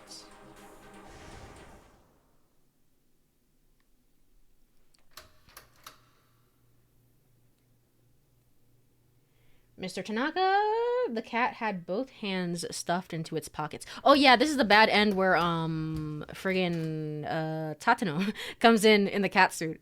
It's just like, why did he do that? We never got an explanation. He just found the suit and was like, yeah, whatever. I'll take this. I guess he can just do that. Good for him. Oh, it's just a kitty cat. A giant kitty cat walking upright. Of course. There's nothing wrong about that at all. Okay, here. And the answer is That one was also moving really, really slowly. Okay, never mind. I actually remember you. I remember you showing up, especially in the beginning of the story. So it's not, this is not the most surprising thing, but I thought this was going to be part 2. I see you almost every day, it feels like. I wonder if you're aware of that. No, I'm certain you haven't noticed me. No, I did. I definitely remember you, actually. You're probably no more aware of me than you are of a stone on the side of the road, but I can't just sit here and say nothing. Not any longer. Please go out with me. I'm very serious. Please give me your response. Your secret admirer. All right, so that's addressed to him. As he finished up his love letter, Taku Okado let out a deep breath. After hours of racking his brain, he succeeded in spewing his honest feelings onto the page. Oh, so you're giving that letter to someone. The letter might have made him come off as something of a stalker, but hey, that was part of the charm. That was part of the charm. All right, cool. Whatever you say. The important thing was that she knew how strong his feelings were. Okado worked at a convenience store close to Shibuya Station. A month prior, he'd happened to meet a young woman in front of the shop, and he'd fallen for her at first sight. She didn't have the bearing of an office worker. She must have been a college student, he decided.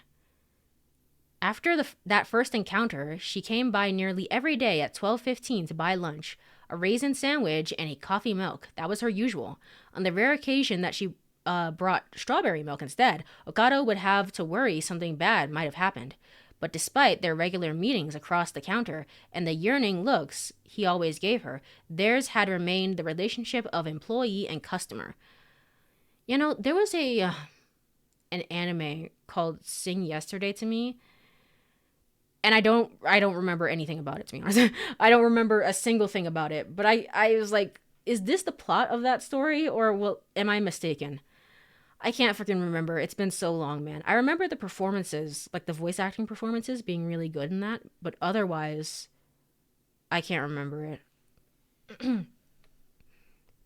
Resolved to change that, Okado had decided to pen the love letter. He needed to become a man before his 23rd birthday. Now the issue was timing. When should he hand over the letter? Should he give it to her when she came to the register to pay? No, that was too risky. If the manager spotted him, he'd be in for a world of trouble. Should he go after her once she'd left the shop then? No, that was a no-go too. If he left the register unmanned, he could wind up getting fired for it. What was the right move then? As he pulled his hair, trying to think of something, he was hit with a flash of inspiration. When he was bagging her items, he could slip the letter in with them. That way, it wouldn't draw unwanted attention from the manager or the other customers. He did a little dance there in his room, rather pleased with his idea. And soon enough, the time came for him to put his plan into action. Okado had been acting nonchalant all through his morning shift. He greeted customers in a more lively tone than usual. There was even a legitimate note of appreciation when he told them thank you after they were done shopping. And then she came into the shop. The place was bustling with customers who'd come in to buy lunch. The young woman arrived right on schedule. With a raisin sandwich and coffee milk in hand, she walked over to the register counter. It was only then that Okado realized the flaw in his plan. The shop had 2 registers. Oh. There was only a 50-50 chance that she'd be queued up at his. This one. Come to this line. Okado tried to guide her with his thoughts, but the young woman got in line for the other register. Well, it's not much, but I guess I'll grab one of these triangle packs of milk. A man in the trench coat picked up one of these small beverage packages and approached Okado's register. Maybe I should give up for today and try again tomorrow. But no sooner had the thought come than another voice welled up within him. Why do you always do that? Give up so easily. Are you going to be satisfied just gazing at her from afar forever? Don't you want to change your life? Isn't that what you wrote in that love letter in the first place? The fires of determination blazed forth in Okado's eyes. Whoops, I tripped, he blurted all too obviously, bumping into the cashier next to him. The impact sent the money inside the register scattered across the floor. His coworker grumbled in irritation as he bent down to start picking up the coins. His ruse had been a success. Pardon me, Okado called out. Next customer in line, please. The young woman switched over to the line for his register. The plan was back on track. The man in the trench coat stepped up to the counter. Okado was a mask of calm as he scanned the barcode for the customer's milk. Did we know why it's 428 yet? No. No, we don't. We still don't know. I don't understand. I assume it's going to be in the true end, so it's not going to be until Sunday that we actually learn it. Confession. Yes, it is. It's confession time. By the way, also, hello, Chu. I hope you have been well. By the way, I have one question, the man said. That'll be 105 yen. The young woman was in line right behind this guy. Same as always, she didn't look Okado's way. You guys still sell strawberry milk here? Okado took the man's money. Exact change, I see. He looked over and saw the young woman had her usual raisin and coffee milk in hand. I used to be a huge fan of that stuff, you see. Thank you very much, sir. Next customer? Soon she would be right in front of him. You're not listening to him. The bag with the love letter inside had already been prepared underneath the counter. Don't accidentally give it to the guy in the trench coat. All he had to do was slip the raisin sandwich and coffee milk inside, and it'd be mission accomplished. Your total comes to 284 yen, Okado said with a slight lilt. The young woman flashed him a faint smile. She pulled a 1,000 yen bill from her wallet. All right, this was it. Okado went to grab the bag with the love letter inside. Oh, that's all right, the young woman said. I don't need a bag. Oh. Oh, okay. Okado stammered like a complete imbecile. But without a bag, your stuff.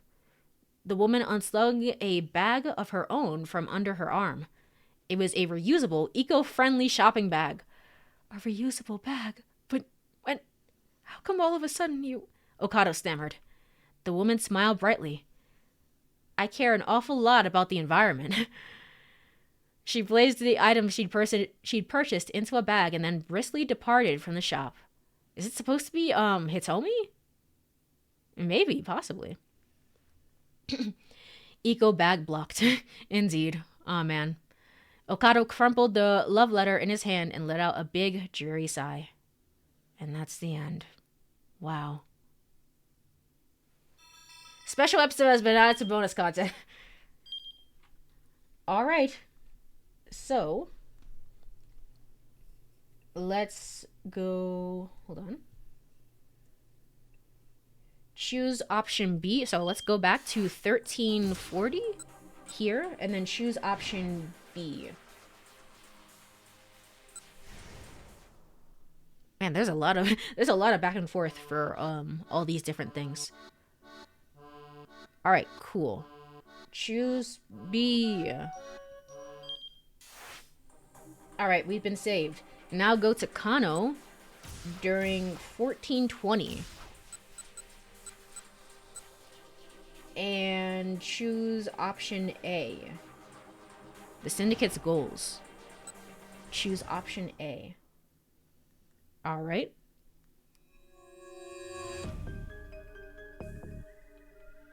It's the virus. All right, and now go to Osawa's story and choose option... Wait, no. Oh, just go to his story. Just go to his story. Choose detective. I actually remember this bad end. This was like a... This is a pretty, like... Wait, what's going on? I do remember this, so... This was his anti-environment villain origin story. Of course, he's the enemy of Achi. Achi hates him. I know what the Syndicate is really after. I know. Detective, are you okay? I don't know. I don't know anymore. I don't know how I feel. They were after the virus. You mean the UA virus in the lab? Hold on. Wait a minute.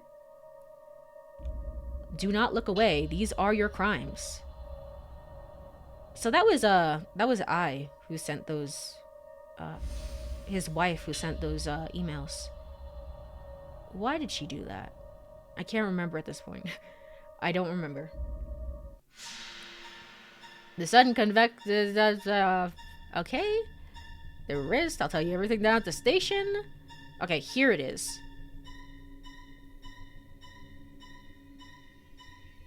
Osawa imagined the bodies dropping left and right. I actually remember this scene because I was like, wow, this scene is really panning. Like it's really, really going. Did I even see the thing? I still remember that jacket of his. Yeah, it's a pretty good jacket. Did I ever see the thing at the bottom? I don't think so. I don't know, maybe I'll check the VOD, because I was like, I distinctly remember this scene. Maybe it's because I was like, what the hell is that? Oh, there it is. Yeah, it's there. I wonder if I ever saw that. Huh. Okay, let's continue. Da, da, da, da, da, da. Yay! Who is this? What? Masai Take. Oh, you were the person at the Gigo, at the restaurant. I think you turned into like the horror lady, like, oh, we're closed. Okay, but this is how you usually look. Okay. Ni hao, welcome to Imibiki Chinese restaurants. I'm Masai Take. I work here. Oh, what's that? You think that's a strange name? Well, I guess you're right. It is a weird name. Imabiki Chinese restaurant. So it's kind of a long story, but there was this video game that used to be called Imabikiso. It involves a mystery drug called Vision. What are you talking about? What?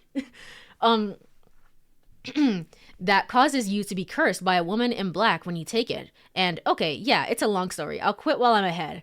Anyway, the point was that there was this video game called Imabikiso that was published by Chunsoft, I guess, and the restaurant opened to commemorate its release. A lot of the menu items tie in with the game. So let me introduce you to the mysterious charms of Imabiki Chinese restaurant. Here, have a cup of oolong tea. You can sip on that while you listen. The food here is cooked using closely guarded 4,000 year old Chinese technique known as a huojiao. No, huojiao, I don't know. I don't know. Charring method. China is said to be home to 8 great national cuisines, and there's a menu divided into 8 broad sections. Each of these is cooked using the huojiao method to bring out unique and striking tastes. You want to know more about the huojiao method? Okay, I shall tell you a part of the ancient secret. So you want to know how to burn something just right so you get a nice tasty crunch. But if you burn it even a little too much, it becomes a nasty, inedible mess. Oh, so Yuka has not learned the technique. That's what I'm hearing. 4,000 yen technique. Listen, all right. I've been reading for a very long time, and I've been very busy today. I had taxes to do as well. Even in space, you can't avoid tax season. It was like, yep, you better start working on it. So. And so then you screwed up, and sadly you just have to toss the food away. The huojiao method isn't like that. It involves charring the ingredients through until they're pitch black. Wait, what? Huh? Why are you giving me that look? You don't think the food like that could possibly be edible? I mean, I don't. Just hear me out until the end, all right? Oh yeah, taxes are coming up. Yeah. Yeah, space tax. Oh man. But it's done, so that's good. The offerings on the menu are things most people, or most everyone, should be familiar with. Sweet and sour pork, pot stickers, shumai. Shumai sounds very good right now. Sounds very good. Green pepper steak, stir-fry shrimp in chili sauce, Peking duck. All pretty typical examples of Chinese food, right? But here at Imabiki Chinese restaurant, we char all these dishes until they're truly full of flavor. Just char them? You can even choose whether you want the charring done rare, medium, or well done. Well done makes the food look like a burnt lump of charcoal, but provides an excellent texture and aroma. So you're just learning. This is the Yuka school of thought, which is just burn the food and then it will be fine. It'll be okay. Try it once and you'll be hooked. I'll bet you'll want to swing by our restaurant every day. Didn't Cheery eat here? I guess Cheery thought it was pretty good. Okay. The secrets of making everything so delicious are the herbs we use, which is an essential part of the huojiao method. These herbs are extremely rare. People who taste them say it's like they've been transported to another world.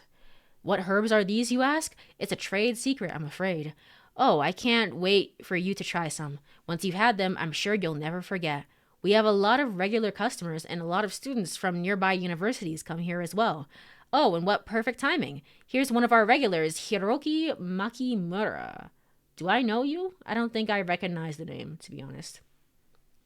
Don't be like that, Hiroki. Say something. Ever since eating here, everything I eat or drink has been this bitter taste. Uh-oh. See, what did I tell you? Eating here gets you hooked. Yeah, of course. Here's your burnt slab of meat. I hope you enjoy. That'll be 4,000 yen. Now that I think about it, I have pot stickers in my fridge. Oh, that would be so good. That'd be so good. You should eat them. Well, it might be too late. It might be too late in the night to eat. But you should try and eat them. They're so good. Man, food sounds great. Sorry, burnt slab of meat, herbs and spices. Of course, that's the most important part. And it isn't just better flavors. Lately, I can see everything. What was that? The woman in black. I can see her. Well, let's let him finish mumbling as he finds his way to his seat. Hiroki's looking a bit unwell today. Look, here's another one of our regulars now. This is Masato Watanabe. Mind sharing a word or two with us, Masato? Rather than obtain sublime pleasure, the woman in black will burn you to your very bones. Okay, this all sounds very, very normal right now. Nope, I'm eating them now. That's good. That's good, honestly. Ah, I want food. I wanted pot stickers. No. I can't believe reading about burned food is making me hungry. Well, I'm not sure what that all means. We're going to die. You, me, charred, twisted bodies. Ahem, never mind these, eccentricities. Since the food here is themed around a horror game, the customers tend to get into the spirit of things, is all. Yeah, sure. Anyway, don't look so nervous. Let me show you to your seat. What? You look like you have something you want to say. You think I'm hiding something? I'm surprised. I didn't think you'd notice. That's all right, though. I'll tell you everything I've been keeping from you. Like I said, make sure to hear me out until the very end. And then you will be cursed. Cursed just like Hiroki and Masato. I'm just messing with you. Did I spook you? There's no need to worry. Of course you're not going to get cursed. Of course. Because you see, you already are. Don't you remember that oolong tea you drank? It was steeped with those special herbs I mentioned. What do you mean, drugs? I suppose now I can tell you what it's called. What you drank is the tea of imabikiso, the searing herbs of hatred. You can hear a voice, can't you? A woman's voice, dry and raspy? Go on, sit down. Here's your seat. You're never gonna escape, so you may as well accept it now. Now then, let's start over. Welcome to Imabiki Chinese Restaurants. um, um, char your tree, char your tree. Um,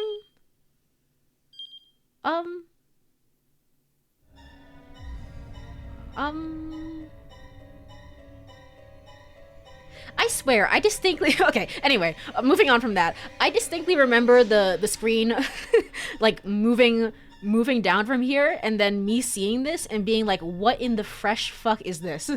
I didn't realize that it was going to be a code for the game. Huh. I distinctly remember that. Okay. Anyway, we're playing a game. Oh my gosh, I I forgot about that. That's so crazy. What am I doing? What am I doing? Okay, so we're going back to Kano at 4:20 here, and we're choosing option C. That was so important to the true ending of the game. I'm certain of it. Choose option C. Okay, Osawa remains silent. Cool. Then we're gonna go to Maria at 30 here, and we're gonna choose option B. Originally, I had chosen option A. Okay. Option B. And then, from there, I'm gonna go to Achi over here. It seems like I have actually yet to do this. So... This might actually be a bad end that maybe I can actually get. Who knows? Achi took the escalator down to the 3rd floor. And there was Hitomi standing right in the open after he'd been searching for her high and low. There you are. I thought we were going to meet on the 2nd floor, Achi said. She stared back at him in confusion. Oh well, anyway.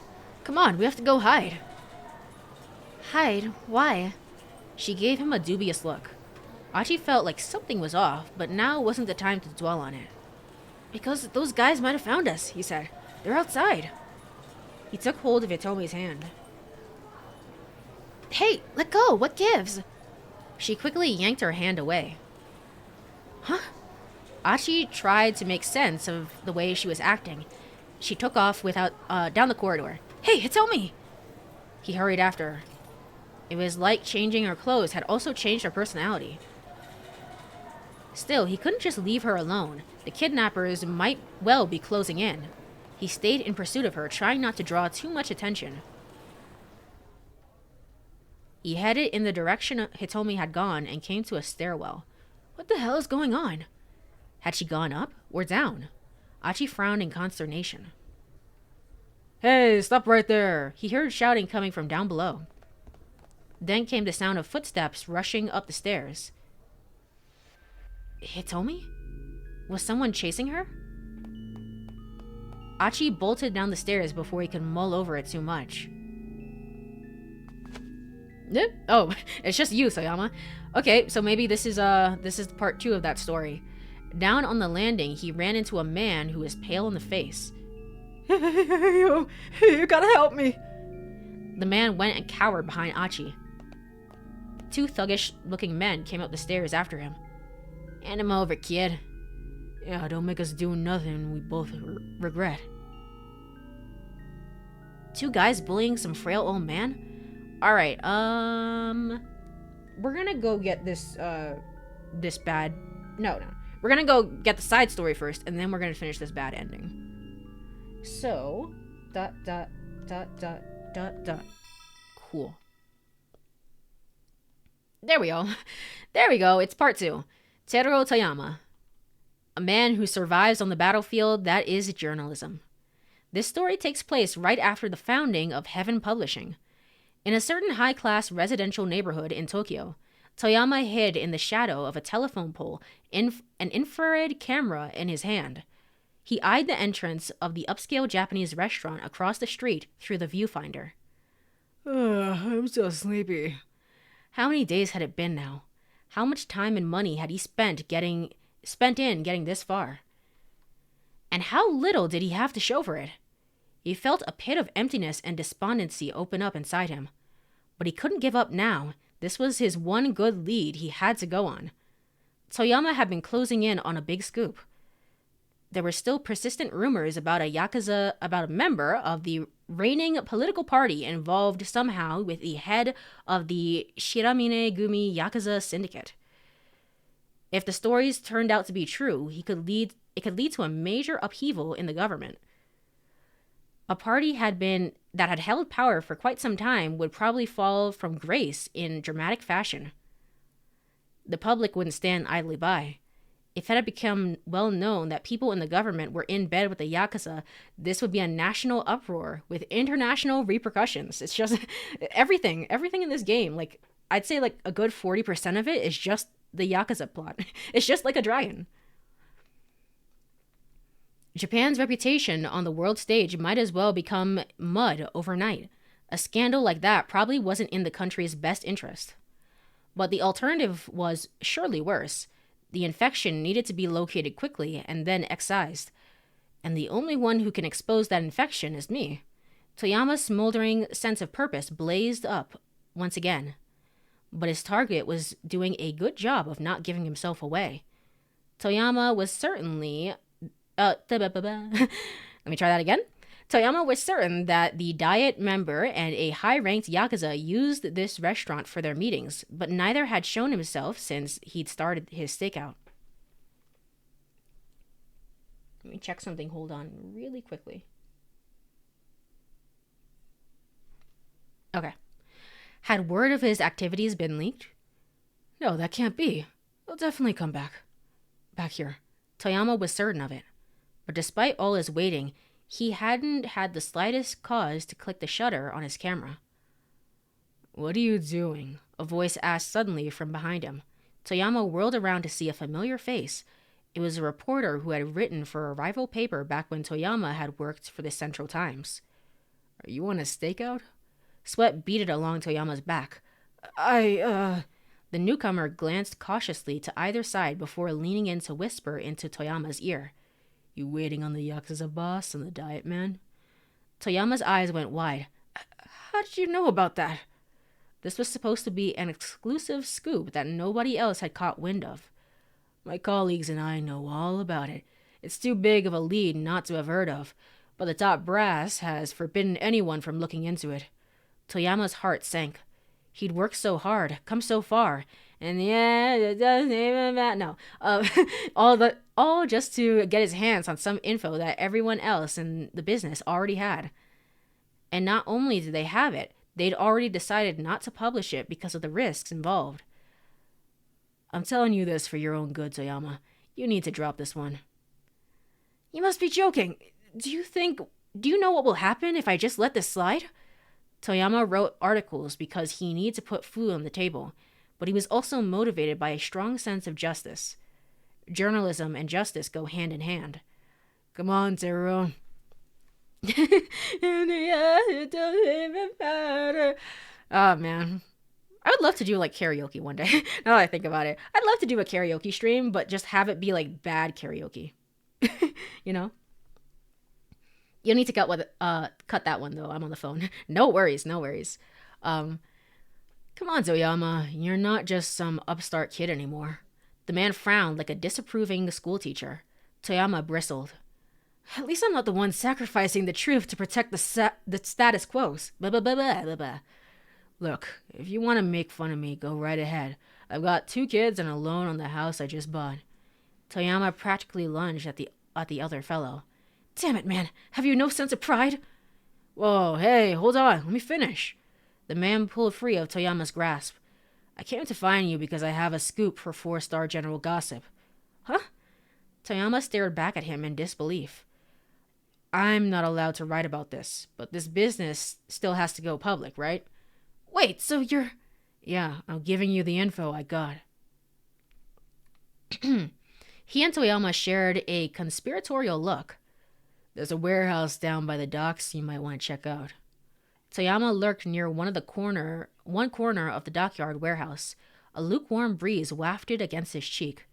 How many hours had he been waiting? Had he gotten a bogus tip? Had he half a mind to give up, but he stubbornly continued to wait. Finally, a black car approached. No, we're waiting. I'm trying to see how all this is going to connect to Hana, but Hana said that she hid in the back of her truck, so not a car. Toyama hurriedly slipped behind a shipping container and readied his camera. The vehicle parked near the water, the lights cut out, and the engine fell silent. The windows were tinted, concealing whoever was inside. A few minutes had passed, and then Toyama heard the sound of a small pleasured yacht humming across the waves. Its lights drew closer and closer, making a beeline for the car's position. The craft drew up alongside the pier, and several thugs got out, scattering to secure the area. The car door opened, and someone stepped out. Toyama readied his camera again. Through the viewfinder, he spied the senior secretary of the Diet member he'd been investigating. If that guy was here for a meeting, then there could be no doubt about who sent him. Then someone appeared on the deck of the boat. His suit fluttered majestically in the salty sea breeze. Toyama recognized this man, too. It was the Yakuza boss's right-hand man, his chief negotiator. Toyama clicked the shutter wildly. He captured the entire scene as the secretary took one of the thug's hands, boarded the craft, and began talking to the Yakuza henchman, looking relaxed and familiar. This would be a political bombshell. The unveiling of such a major link between the government and the underworld would turn Japan on its head. Huh? One of the thugs picked up on a faint sound of a camera shutter. He began striding in Toyama's direction. The 2 made eye contact through the viewfinder. Uh-oh. Not a good time to get discovered. Oh boy. Toyama scurried away, desperate to flee the scene. He spotted a truck parked a short way down the road. There was no time to look for something better. Oh, he clambered up and hid himself in the bed of the truck. So you should find your daughter there as well. A moment later, the truck's engine started and the vehicle sped away. Toyama lay huddled on the side, his eyes scrunched tightly, and occasionally did he risk a glimpse at the passing scenery. The truck left the harbor and got onto the Shudo Expressway. Then it merged onto the Tomei Expressway. That meant it was going to keep heading west, probably for quite some distance. It was indeed a good long while before the truck finally stopped. Once he'd heard the driver get out and walk away, Toyama popped his head back up and took a look around. His eyes alighted on the blue road sign nearby. Nagoya? Oh, this was bad. He needed to get back to Tokyo right away. Warily, he dragged himself to his feet. As he did, he sensed something behind him. Dad? Hana, is that you? Somehow, Toyama's daughter was in the bed of the truck there with him. Well, I guess Hana won that competition, so good for her. Hana, what are you doing here? I wanted to be the hide-and-seek champion. Hide and seek? So wait, you hid in the back of this truck and then... Hana gave a tiny nod. But what are you doing here, Dad? Oh, right, that. Well, Daddy was chasing after a scoop. Aha. Yeah. The two chuckled awkwardly. Well, first things first, Toyama said. We need to get home. They climbed out of the back of the truck and started walking. So, did you manage to become hide-and-seek champion? Definitely. The kid who's it still hasn't found me after all. What about you and your scoop, Dad? Oh, I was right on the mark.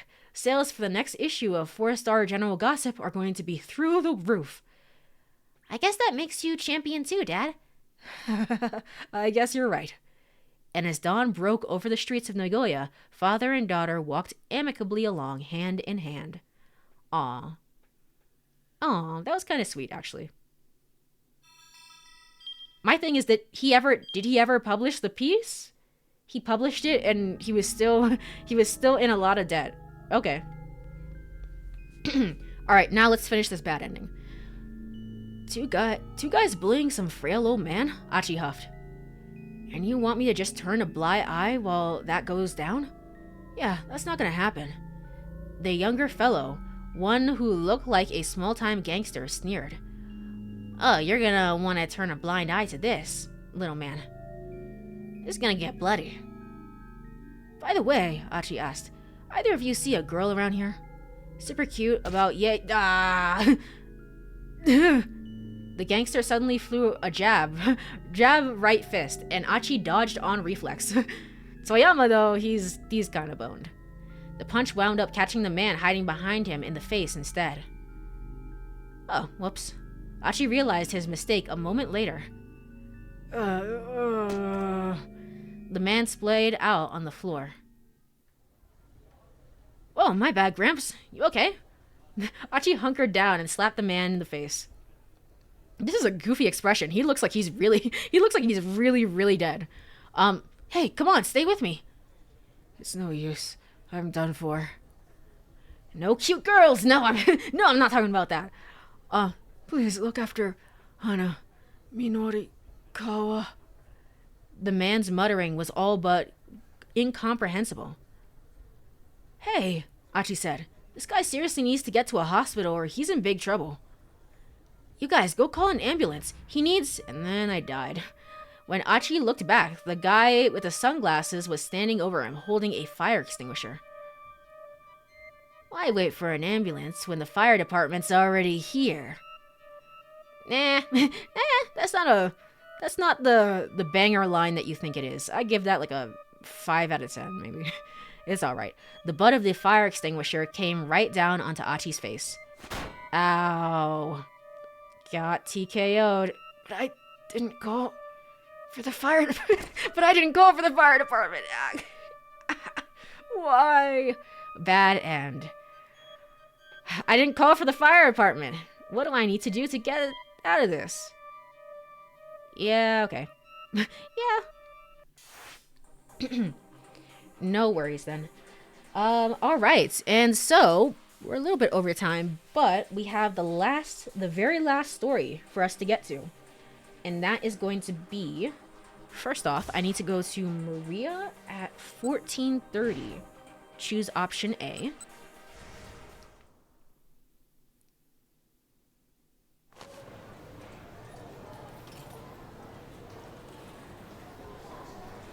Alright, cool. That's been done.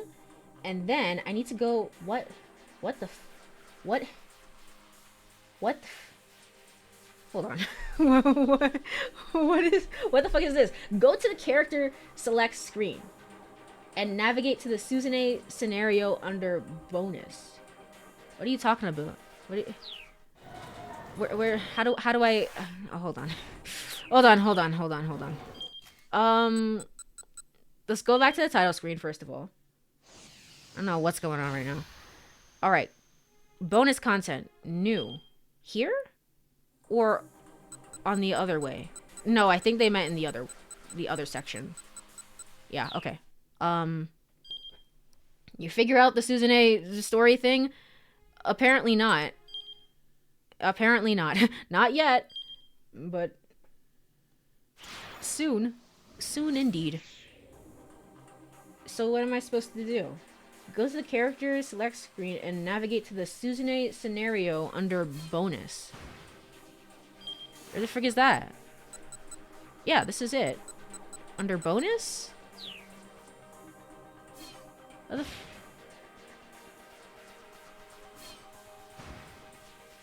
so, he began... It's not saying to... What is it saying? To input the code here? Or... What? No. No, it's definitely not saying that. It's definitely not saying that. Okay. Hold on. Return to the style screen? No. Go to the character select screen. Yes, I'm here. I'm here. And navigate to the Suzune scenario under bonus. Where's the bonus? Where's Suzune? Where is it? Da, da, da, da, da, da, da, da, da.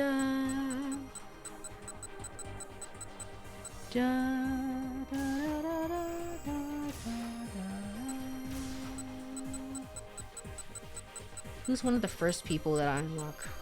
I'm trying to go up to the very beginning to see if that's what it is.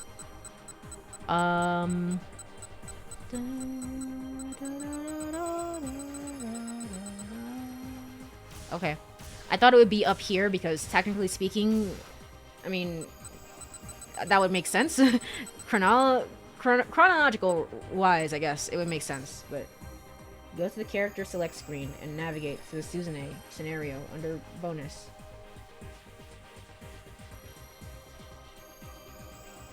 I don't understand. I actually don't understand. I'm gonna try going back to the title screen. Hold on. If any of you know, you can feel free to let me know, because I don't know. But I think I'm gonna go here and then during Suzune's story. Maybe it's Suzune's story. Who's wait, is Suzune here? Maybe you don't have it yet? How do I get Suzune's story? I probably have to get all the bad ends then if I don't have it. Well, that's unfortunate. Well, that's unfortunate. Sure, I guess. Da, da, da, da, da, da. Alright.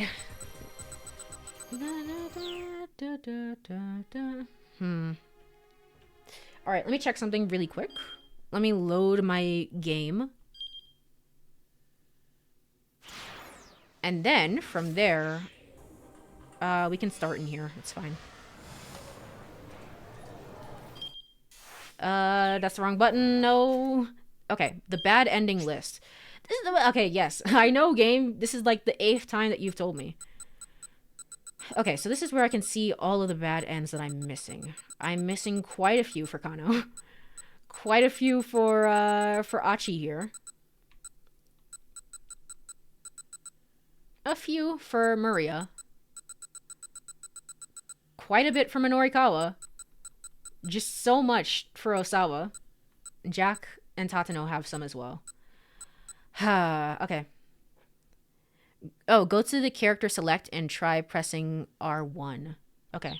I can do that. I have to go back to title screen. Try pressing R1.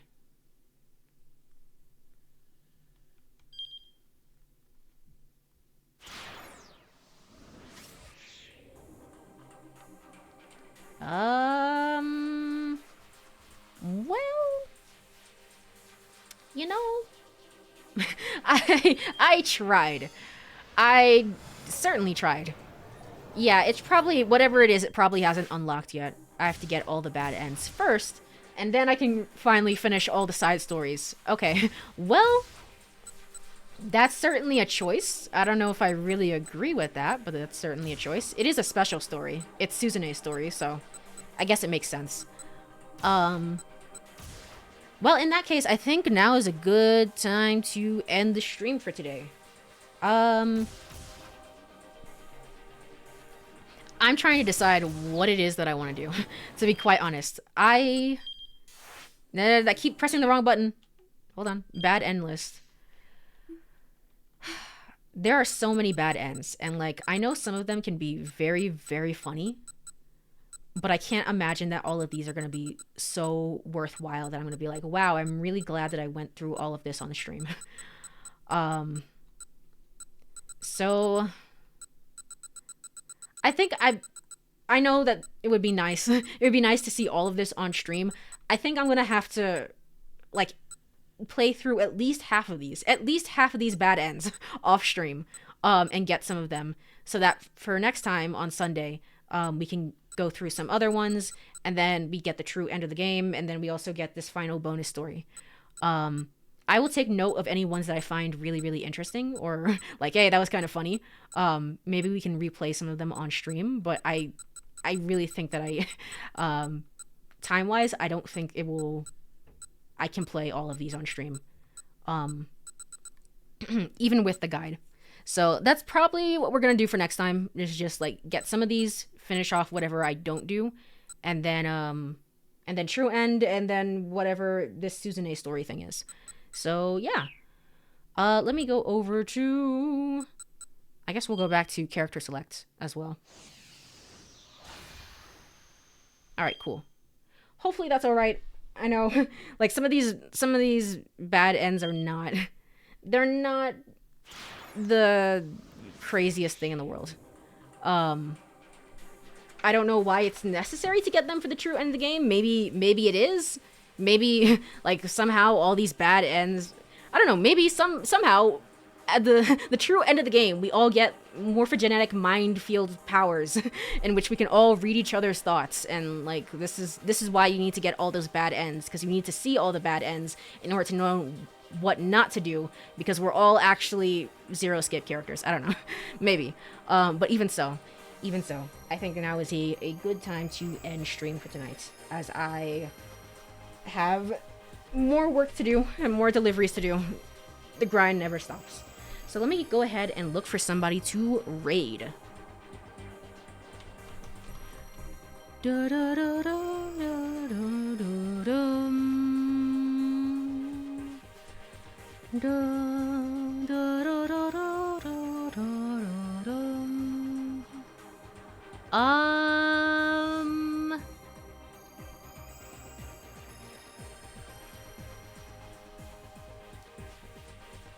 Choices. It's quite difficult today. Hold on. Well, you know what? It's a special stream, so we're gonna go say hi to Saruka. They seem to be doing a collab stream with New Cadet, and it seems to be some Genshin Impact. So, go be well. Go be well and say hello for me. Let me go over to red new screen. Alright, cool. But if you are here, thank you so much for hanging out. I really appreciate it. I will be back again on Sunday. We seem to have like one dropped frame, like one dip during the stream, but otherwise it seemed to go pretty well, which is nice. That's what I was saying. Like, I think Friday is actually ironically a good day for streaming. Like, there's not a lot of issues. Sunday is an excellent day for streaming. There's no issues ever on Sunday. So we'll see how that goes then. Again, I'm going to get some of the bad ends off stream, and then we'll get some on stream and, you know, finish off the rest of the game and 100% it. So thank you so much for hanging out, everyone. I really appreciate it. Have a wonderful rest of your day and a wonderful weekend. Bye-bye. Bye-bye. Bye-bye-bye.